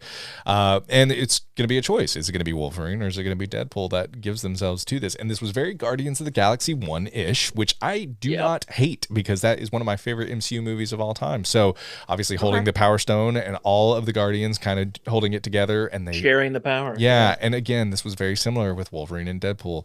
Both there's a really beautiful moment where they both want to be the sacrifice play, which is, there you go. There's their hearts right there, both on display. How do you not love these characters? This is where the great superhero movie to me comes in. There is such a fucking good the whole second time I watched this, I wasn't laughing as hard because I'd seen the jokes, but I was enjoying the movie, and I was like, God damn, what a fucking film. I just loved that I was still just having a great time in a different way. It was still, some of the jokes still really hit the second time, but mostly the film was fantastic anyway. But they connect, and those abs. Oh my gosh! And Deadpool noticed them abs as well. Yes. Was that the dance choreographer again playing that part? I think this was old Hugh. No, that was the 54-year-old Hugh Jackman. He was like, fuck you, I'm still jacked. Oh, yeah. Holy shit. He did look good. That was crazy. And so I think it's hilarious that his shirt explodes and nothing happens to Deadpool's costume at all. Not at all. Not at all. But they connect, and they both live through it, which makes sense. because obviously they shared the power, and they even explain that. Like, the two of us, we basically, the way we shared the power, we lived through it. And plus, given they're not just normal, even if you're dealing with matter and antimatter, these two are very specific. So I like that they both lived through it. And fuck Paradox. He got whisked away, and Peter and there's a little and Peter's bulge. My goodness. What Holy crap. What? Did anybody look down? Also, yes, it was very large, very large, and also the fact that he was his friend that he was talking about, who got his nipples pierced, and with a chain between them, and connected them to his junk. Oh God, Peter!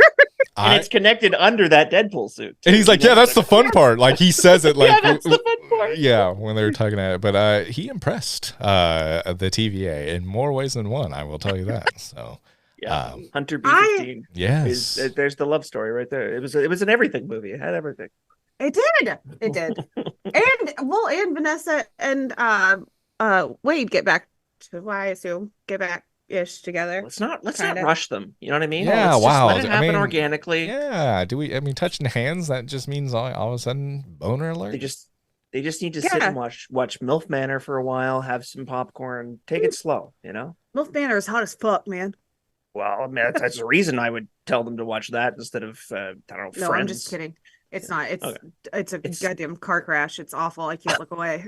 It's terrible. So it's not hot moms as fuck? date their friends' sons. Is that the fucking goal? I forget. That was season 1. Oh. Season 2 is moms date both the sons and the dads of a selected number of people. It's not so like fucked. They're not related anyway. It's just so fucked. I just nothing about it sounds like anything I would even want to. Oh, it's so bad. Oh God, reality TV though, man. Like that's my jam. Yeah, that's not reality. That's worse. Yeah, like that's the worst of the worst. Yeah, all the Deadpools save the day, or excuse me, the Deadpool and Wolverine save the day. There's even a part where he's like, "I'll see you around," and Hugh Jackman's Wolverine says, "Probably not." And I don't know if we'll ever see Hugh Jackman or even Ryan Reynolds as these characters again. There's no guarantee. We heard from twice that they're gonna make him do it till he's 90. That's true. Disney's gonna make you do this till you're 90. It was fucking hilarious. I just really think if it was so funny. Kevin Feige, there was an interview I was watching, and I believe it was with Collider. They asked him like, "Hey, going into this movie, he's like, yeah, we wanted to tell a story that was fitting for a farewell for Ryan and Hugh, and really wanted to do service to the characters that they've played for a number of years, especially Hugh Jackman being 20 years."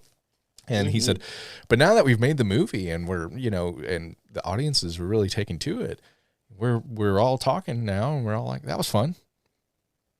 What now?" And so there's like Kevin Feige said it so like perfectly. He's like, maybe, because the interviewer asked, "Is this the last time we'll see him?" He's like, "Yeah, that was probably our intention going into it. You never know. I've been doing this long enough. I can't ever say never, but you do it with a goal and a heart and mind of one thing." And I'm paraphrasing everything he said, but he's like, "But yeah, we had a lot of fun, and we're having a lot of fun watching people respond to it as well." And that begs the question: if something's fun, you want to keep doing it. So, like he didn't say that specifically, but he's like, "But we're having fun, and we had fun, and who knows what's next?" And so, even Hugh, yeah.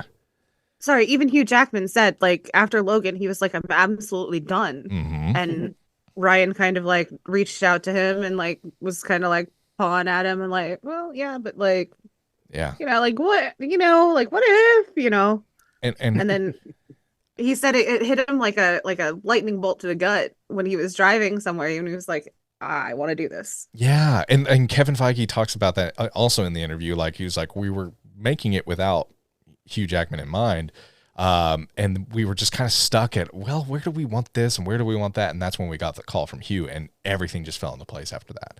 And you can really feel it. And I just, again, there's things that I feel like that just worked out for the MCU in their earlier runs. This is also one of those moments where I'm like, this just worked, because, and thank goodness Hugh Jackman's like, "Hey, bring me in." Yeah. And I hope, because the critic scores being at 80 or 81%, I hope that they see those audience scores, because again, that's to me your toughest market. And when you can get almost the entire fan base standing collectively and saying, "We love that shit," that is such a rare thing. Because usually you'll get, okay, 85% critics, 87% audience. The fact that it's such a, and you got a really 8 out of 10 critics, cool. That's not too bad. But like the audience is all collectively like, that fucking rocked. I mean, again, I just hope they see it. I hope they recognize what a special thing they created. I'm sure there's things we need to cross off, and there's things we need to continue to talk about. But again, guys, Deadpool and Wolverine, it is a fucking fantastic movie. I can't stress it enough. This is probably top 10 MCU for me. I debate top 5. But I would give it in that top 10 rank for sure. And that's no slouch. I think easily one of the best movies. And I didn't hear from you two. I'm curious. Best Deadpool movie? Yes. Yes. Oh yeah. Yeah. Okay. Yeah. Yes. I think there's merits to each of them on Yes. their own. The Yes. fact that the first one was so small at the time and Fucking and phenomenal. so well, despite how small it was. And then as it got bigger and bigger, obviously bigger budget and more people behind it. But yeah, it's the best one. And what a great third thing to bring in the right people and have Wolverine get to play in that same kind of universe, because it did feel like a Deadpool movie, despite it being a team up. It felt very naturally like the other two. It was awesome. I read today that they asked for less money than they wanted because they wanted the feel of the first Deadpool that made them, because they had to be creative with the budget. And so they That's asked Disney awesome. for less money than they probably could have. That is awesome. And please know when we're like, oh, is this the best Deadpool movie? It is not to knock 1 and 2. Those are two great movies. Those are two great movies. I really think they're fantastic. And whichever Deadpool movie is your favorite, you're right. These are all opinions. Yeah. These are all It's a strong trilogy. It doesn't happen very often. Exactly. So, yeah. I just think for my taste, I thought they just went out and just capped that trilogy perfectly. Perfect. Yeah. And again, just a compliment to the entire writing staff, Sean Levy, Ryan Reynolds, Hugh Jackman, the rest of the cast, everyone just really came to play. And again, not one time are you watching this and you're like, oh man. Another thing that I thought they did extremely well, which we were all thinking, oh, well, is it going to be rated R? Yes, obviously it was rated R. But 2, is this going to feel noticeably different than the rest of the Fox movies? And like the Fox one, the Deadpool 1 and 2, and it didn't. It felt like Marvel Studios said, here you go, make what you want to make, and just was able to. I felt like you couldn't, besides the jokes that were completely in there, actually, some of the superheroism definitely felt Marvel.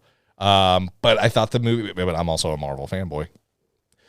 So I thought it worked. I thought that Marvel played to their strengths and Ryan Reynolds played to his strengths, and it came out to be such a fantastic movie. So anyway, Keith. And I think if it wasn't for the weak points that we've gotten and the reception that some of the stuff recently has gotten, they wouldn't have tossed Ryan Reynolds the keys the way that they did and said, okay, do it exactly how you want to, do it exactly as R-rated. We'll give you that. It just felt very much like kind of, I don't know. In any world where the MCU continued to be as big as it was and just continued like to soar, I don't know that we would have gotten this. I don't think that Disney would have been as willing to go and try something new. And this is the first MCU movie in a while that I immediately wanted to see a second time. Mm-hmm. Well said. Yeah, I'll agree with that. Yeah. Since probably No Way Home. Yeah. No Way Home. Yeah. Was Guardians 3, but Guardians 3. I saw it. That are coming up. God, that one just wrecks me. Oh. Yeah, that true. was an emotional. I love Guardians 3, but that's one I popped in my Blu-ray player. I still buy Blu-rays. Judge me. I popped in my Blu-ray player, watched 5-10 minutes of it, and I turned it off. I was like, I can't. I'm just so depressed. Like it is such a good movie, but it makes me feel, and sometimes it's really tough to feel. The timing too. Like I'm sure it's different for everybody, but you'd gone through a huge loss right before it came out. So and it still brings me right there every single time. Yeah. So that's fair. Yeah, man. But yeah, and this exactly to Keith. Keith said this at the very beginning of our review. Like, too much pressure is this what saves the MCU? This was just a fun fucking 2.5 hour flick, which was also it wasn't here to save the MCU, even though the Marvel Jesus jokes, MJ if you're nasty, were all in full display. It was just a fun fucking movie while doing so many things. And I don't think one of those things was saving the MCU. I don't think the MCU needs saved. I think the MCU has been inconsistent. Don't get me wrong. I'm not in. And also, there was a meta point that I wanted to bring up too.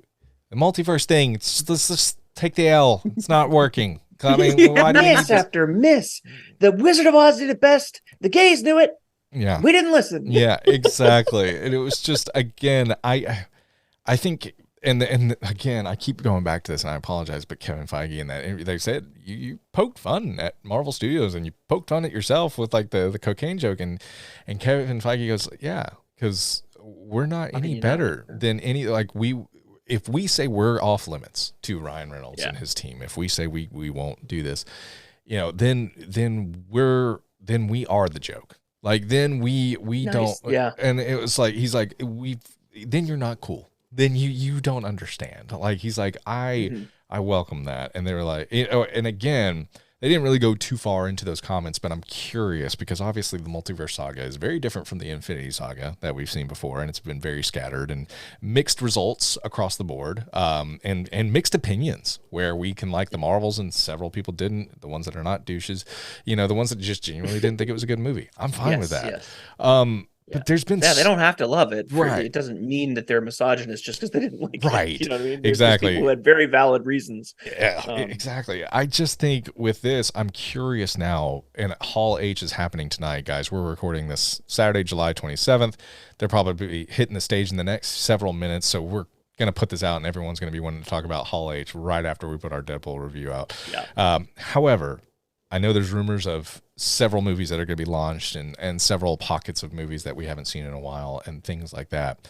I'm really curious. I wonder if phase 4 and phase 5, and maybe phase 6, how long that's going to be or how many that's going to be, I'm curious. Or are they going to play it a little closer to the chest and be a little bit more conservative and thoughtful with, don't promise and plan or promise and assuming that planning that far ahead is going to help.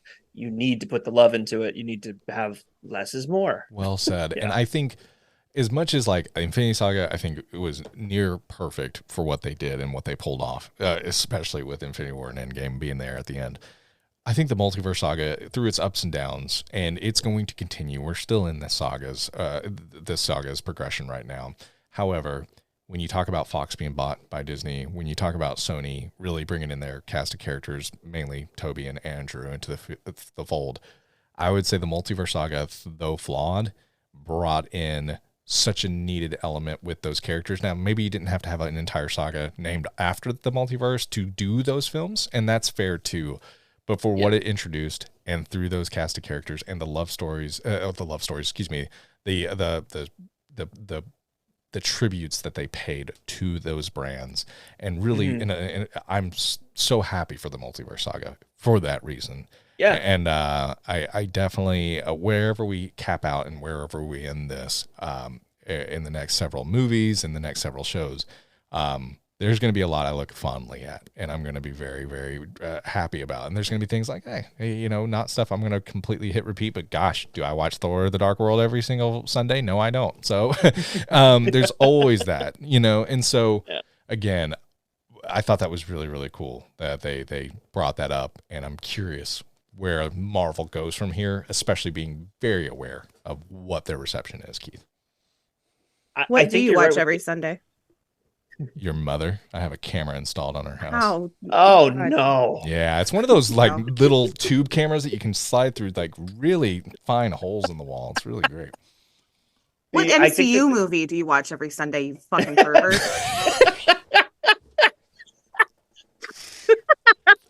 I can't even talk. What MCU movie? Fucking pervert.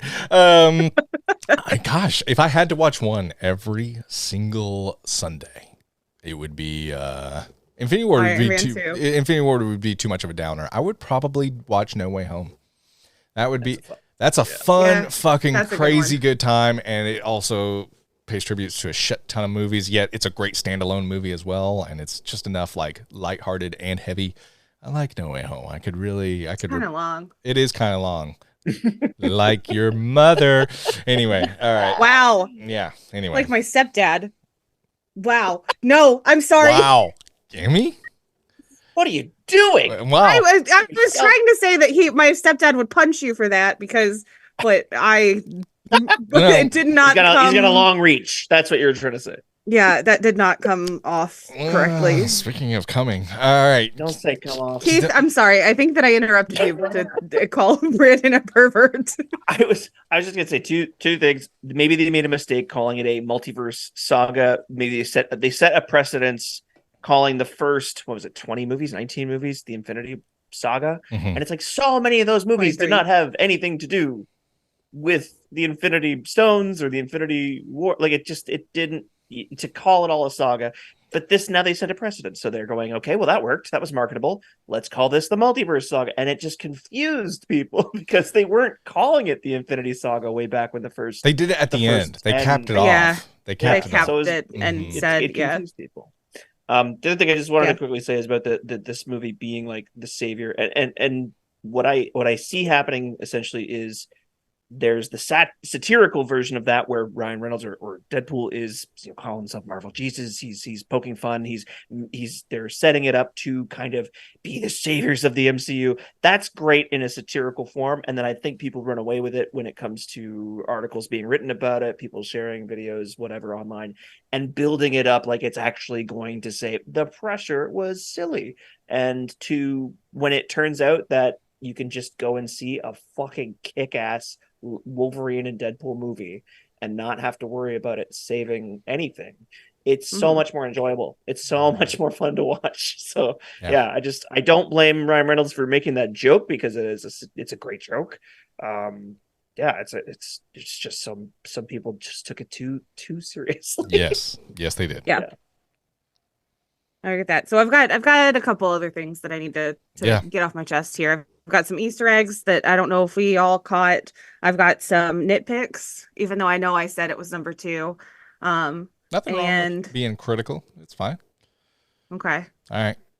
So do you want nitpicks or do you want... Let's do the nitpick. Yeah, let's do some nitpicks. Okay. So nitpicks. All right. So we kind of thought that this movie was going to bring Deadpool into the MCU. He's still on Earth 10005. So it didn't do that. However, when Brandon was talking about his thoughts at the beginning of the movie, this is kind of like a farewell to Fox, a farewell to that universe. So this does count as an MCU movie, correct? Oh, yeah. Yeah. That's 100%. Okay. Yeah. And so the next time that we see Deadpool, he will be integrated. And so I can live with that one. Another nitpick. Fucking Peter. I'm sorry. When Peter shows up and all the Deadpools are like, oh, we don't want to murder you anymore. That was a little too easy. A little, just a wee bit. Peter. Yeah. I loved it. I loved how it didn't take itself too seriously there. Because so many times we have to write ourselves out of that. And it was just like, fucking A. Let's just get, like, where they just cut to the chase on a few things. I was like, oh, thank God. Especially when, like, fucking, what's his name? He was in the first X-Men movies. He was, he was going to have a big speech in front of, not everybody gets a speech. Pyro? Yeah, Pyro. Like, oh, yeah. Where they just cut that out too. I was like, oh, thank fuck. Because that's when I was like, we're starting to hit this superhero trope. And then I was like, we're starting to hit, they just skip to it. And just like, again, yeah, for broader storytelling, I can understand. But for a Deadpool movie, it worked and they did it. Okay. And I was completely fine with it. I'll give you that because I do agree that not everybody gets a speech. That was absolutely perfect because I was about to yawn with Pyro. I was about to be like, oh God. Bingo. Yep. Okay. My last nitpick. So there's only 3. My last nitpick, Cassandra. What the fuck, girl? What? You're just gonna take everybody out of existence? Like your evil plan is to just fucking kill everybody? Everybody. Nihilist. Yeah, it was and a minimalist. I mean, every person she Marie Kondoing the universe, all the universes. Every person she encountered either worked for her or got ate by a smoke dragon, a smragon. So, like, I just at that point, she really doesn't have too much of a, and she even says, like, I don't have too much of a moral conscience. I'm sure I would if I was around Professor. Her brother. Like, it just. I thought it made sense with the character, where she's been at her entire life, where she's going. Hey, I'm still going to have what I have. So the fucking multiverse being around and it means shit to me. It really the only thing that would be left was the void. Yeah, exactly. Why would the void be left though? The void would be left. Yeah, that's what they. Something Paradox said. Yeah, He just explained that. The Paradox said so. So I said okay. That's seriously it. But they did explain it in the movie that the void would be left, or she. Yeah, so that was really her intention. Was like fuck you all. But like, just stay in the void. Just be in the void. Nope. Live in the void. Nope. He pissed on her fence. Why do you have to fuck everybody else? Yeah, but they broke the rules. Because they betrayed her. They did. And she's like, you pissed on the fence, so I'm going to bring the fucking fence down. Yeah, fuck the patriarchy. I did think that they set her up being a psychopath well enough. I did too. For it to fit. Because wearing Doctor Strange's skin for a few days and days. when they're holding the Juggernaut helmet on her and they're like, okay, we're gonna take it off, and she's like, the second you do, it's like, why are you like this? Yeah. And she's like, I don't know. Like, I wish I knew. Yes. I'm gonna flick my bean to the Enya box set. There's an Enya box set here to play. The fact that the fact that Deadpool not asking about the flicking of the bean, the more like there's an Enya box set like that. Fucking, I lost it. I fucking lost it. Yeah. I will say she is kind of an icon. Like, she's fucking great. I do kind of really like her and kind of would be like, yeah, bitch, I'd fucking go into battle for you. Do it. And that bald head, my goodness, what an egg. Oh my gosh. What a dome piece. I agree. I can say that because I identify as a feminist. Well said, Keith. Sure. All right, some Easter eggs. Did you guys see the whenever Wolverine and Deadpool are blasted into that store, and right before Deadpool says like, "Oh, let's give it a moment for the extras to clear." Mm-hmm. My wife noticed this. Yeah, it said Liefeld's just feet. Yes. Yep. Yes, because he can't draw feet. That's been a huge thing about this comic book artist. He cannot draw feet. Isn't he? He's the creator of Deadpool, isn't he? Creator of Deadpool. Yes. Yeah. Okay. Yeah. He created a very different Deadpool. I don't think he started breaking the fourth wall till later editions, but yeah. What a nod. I love that. I did not see that actually. Okay, on the bus. I was amazed. I was like, wait, what? And she's like, she knew the artist's name too, and she doesn't follow Marvel stuff at all. I was like, wow. I love that. That's the person sitting next to me, like, hit me, like, while I was in the theater. It was like, I didn't do that. Okay, like, the fact that they're punching you in the middle of the movie, you should probably do something. I mean, that's not okay. Maybe. Okay. Did you see on the bus too, this fight scene where Deadpool and Wolverine are fighting all of the Wolverine said, I get the chance to kill 100 of you. Yeah. Sign me up. Yeah. But that the way that it is just like a 2D game and it's just going to the right the whole time, the camera. That's called that's a platformer, a side-scrolling platformer. Fun fact. Oh, I didn't know that. That is a fun fact. Yeah. Thank you, Brandon. I'm a video game nerd as well. I have several NES games. If you guys would like to come over and play, I would love to. I'll be right there. See you guys soon. Yeah. Okay. But no, the bus that they get into has a ad for Stan Lee's steamer. Did you see that? I did not see that, but I fucking love that. Y'all, neither one of y'all saw it? No. I didn't look at the bus at all, and I know why. There was so much going on, but that's really second time I still was like, ooh, blood. Like that's the whole thing I did both times. Right underneath the windows it says Stan Lee's steamer, your friendly neighborhood cleaner, I think is what it says. I love that. Yeah. And it's a picture of him and it says since 1922. And they need to do that. They need to do that they still need to do Stan Lee cameos in that way. What a tasteful. Smart. I love that. That is fucking wonderful. Yeah. Yeah.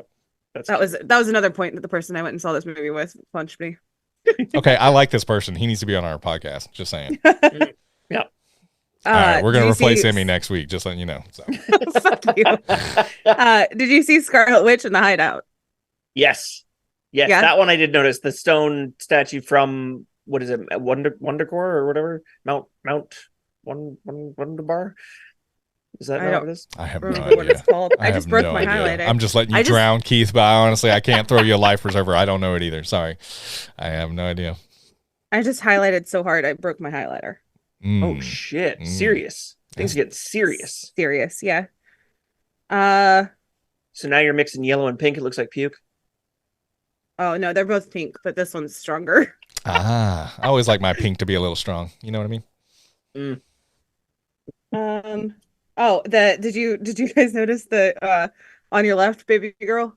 Whenever they came back to the TVA, Yes, and he had the yes. Yeah, okay. Fucking great. Okay. Fucking great. Yep. Okay, those are all the Easter. All right. Well, guys, we're going to talk about one more scene. It is the post-credit scene. I thought this was a plot hole. When I saw this post-credit scene, I was like, no, Hugh Jackman makes it sound like he set him up and he was lying the whole time. And I watched the movie for a second time trying to find this plot hole so I could be like, oh, I found a plot hole. And when I was going to be a douche and this was going to be my major nitpick. It's not a plot hole. The way they fucking play it is so perfect. Hugh Jackman never plays. He didn't say that. You're lying. You got him killed. He says you got him killed. Like he's very selective with his words. He never says you made that up.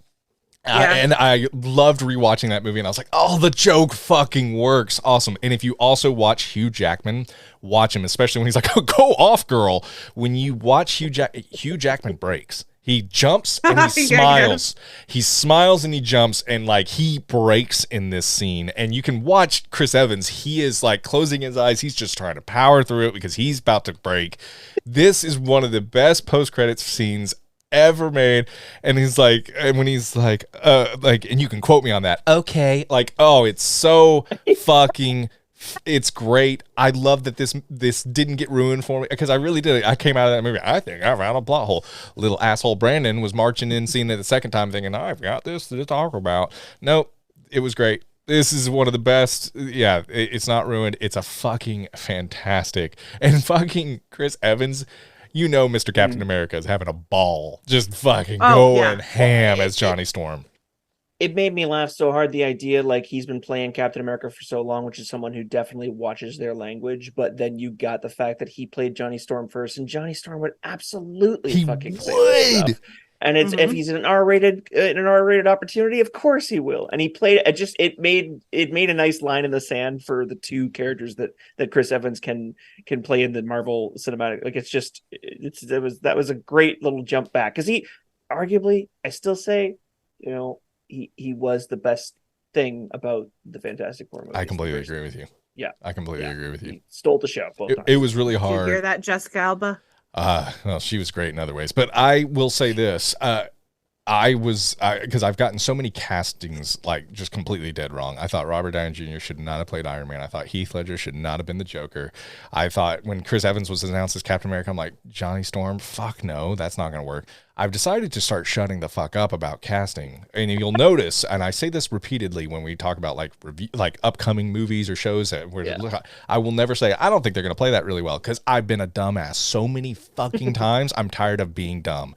And I remember Chris Evans, when he was announced to play Captain America, I'm like, no, he's Johnny Storm. And now it's so fucking flipped for me to watch him as Captain America and then him just jump in as Johnny Storm. But yet it still worked. And it was great to see him return to form. And I love when he's like, I don't even know what those words mean. And I believed him in that moment. And when he was like, oh, it's seriously good. It's so good. And hats off. Chris Evans, you could tell, just had a fucking fun time. And, you know, him back in the think about this. This is the first time Chris Evans has been in a Marvel Studios, like, new project, new film since Endgame. Since 2019, yeah. It's crazy. Yeah. And he had a blast, you could tell. Yeah. But look at what he's doing to the budget. Yes. Yes. They just cut. Oh, it was so good. It was so good. And what a gruesome death. Holy shit. Oh, yeah. Oh, yeah. That was one moment that I did like audibly gasp. throw up in my mouth a little bit. Yeah. I have some questions for some people out there, and I know we're going to do our assembled soon. Yeah, we may need to save some of this for assembled, but yes, what you got? Well, but I want to put it out there. I want people. Okay. People to answer me. Get the juices flowing for our listeners. By the way, patreon.com/ABINGERS Podcast. We're going to put a post out there. We're going to do a live Twitch stream next week.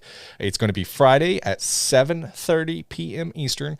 It's going to be great. So, guys, join us August 2nd. If you want to follow us on Twitch, twitch.tv/Abingers Podcast. We'll be live on the air. We'll be chatting with you guys during the show and asking you what you think. And we'll feature our patrons. Our patrons, they give $1 to us every single month. They keep our bills paid and our show sounding as good and looking as good as it does. So we appreciate you patrons. So just a quick plug there.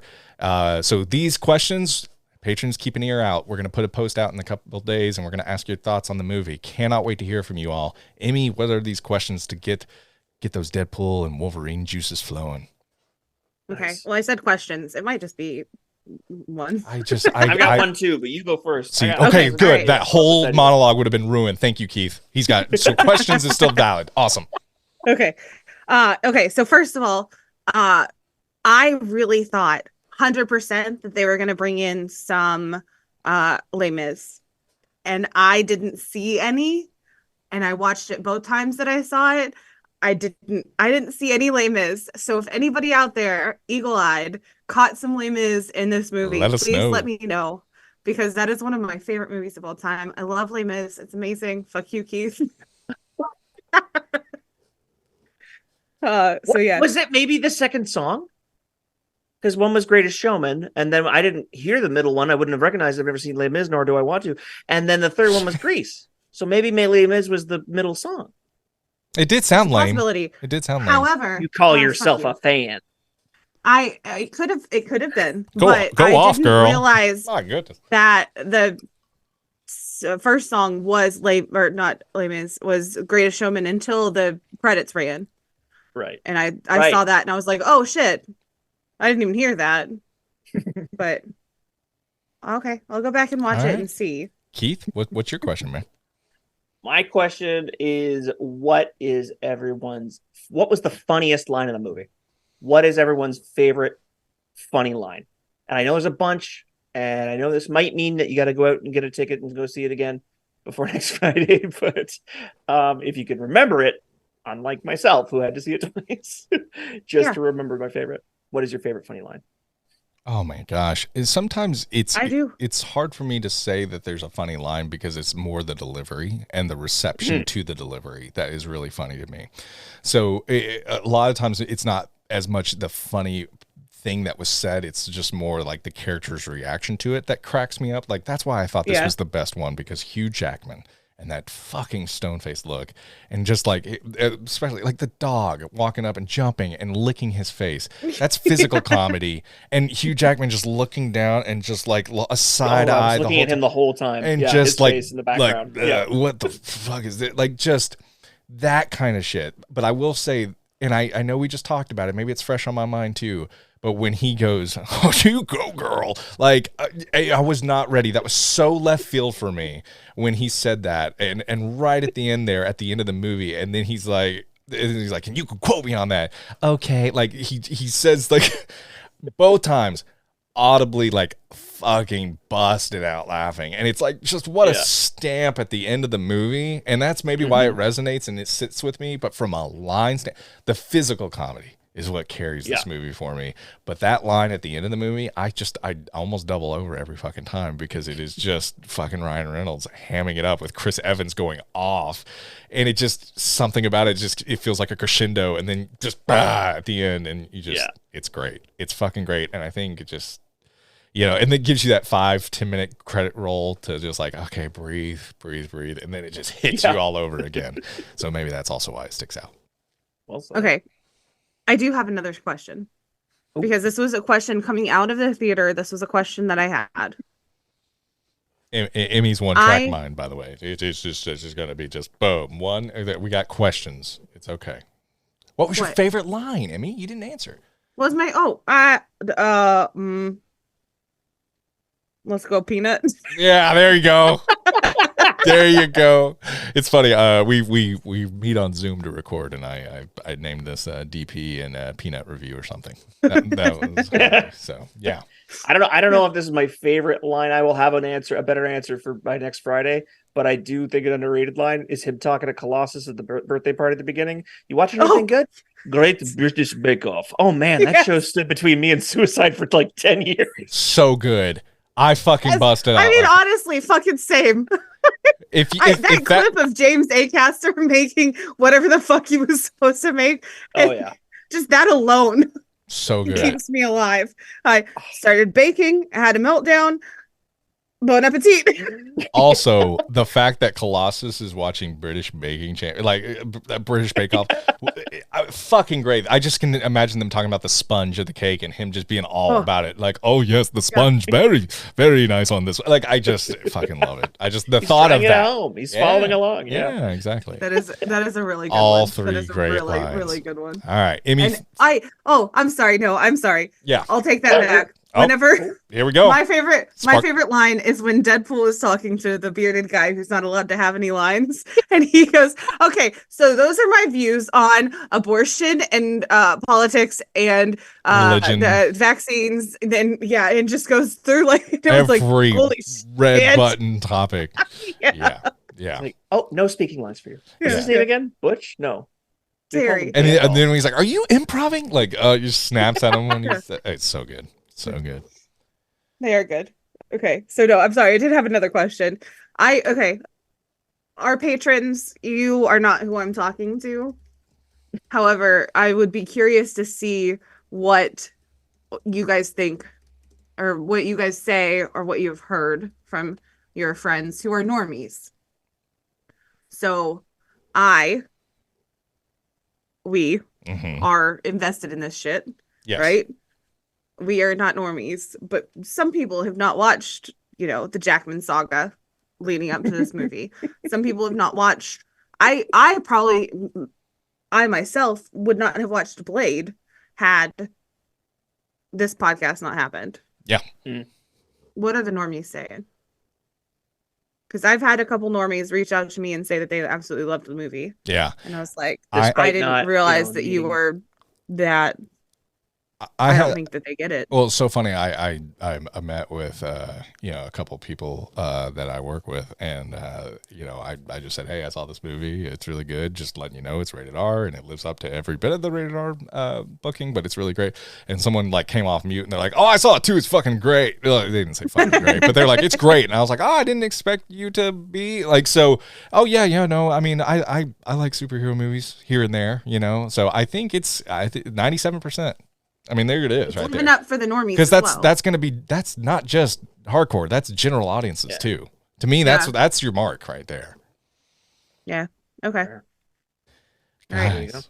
Guys, we will be back next week. Deadpool. Yeah, man. So Deadpool excited. and Wolverine, Keith, Emmy. It's been a pleasure talking with you both. Love you guys so much. Guys, thank you so much for tuning in and listening to us. If this is your first time, we hope you enjoyed the show.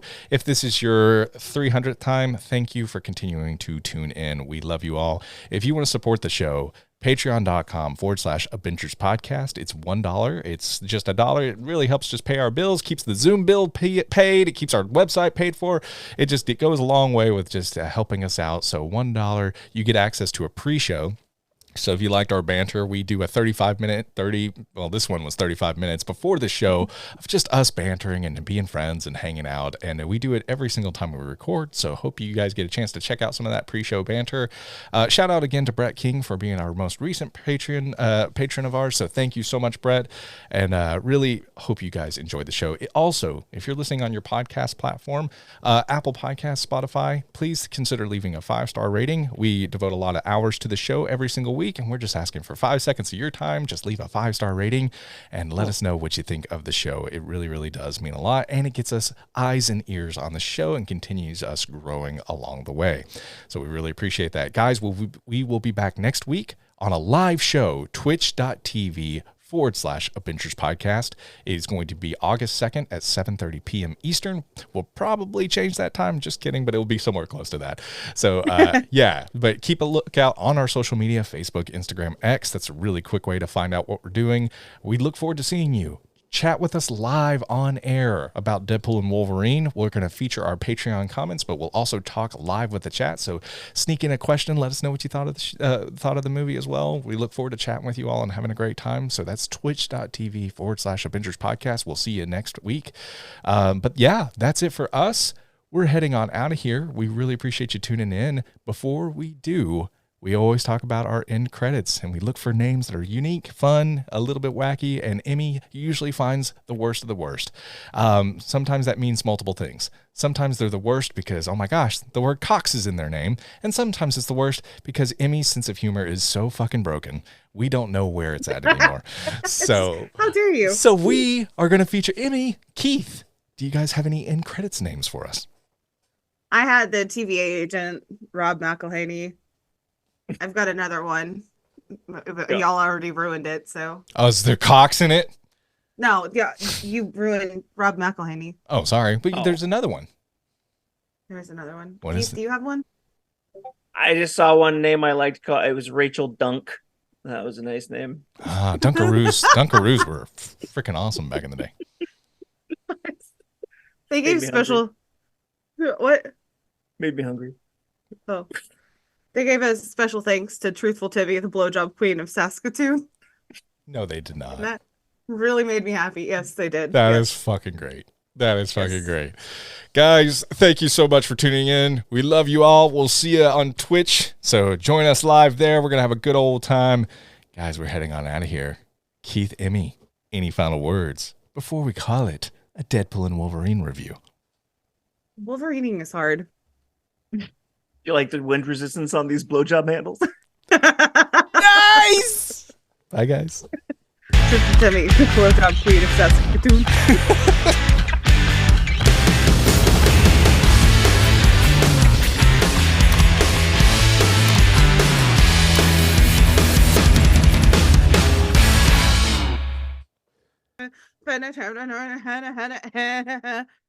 Oh, you guys keep dancing. You may hate me, but it ain't no lie, baby. Bye, bye, bye. Bye, bye. Oh.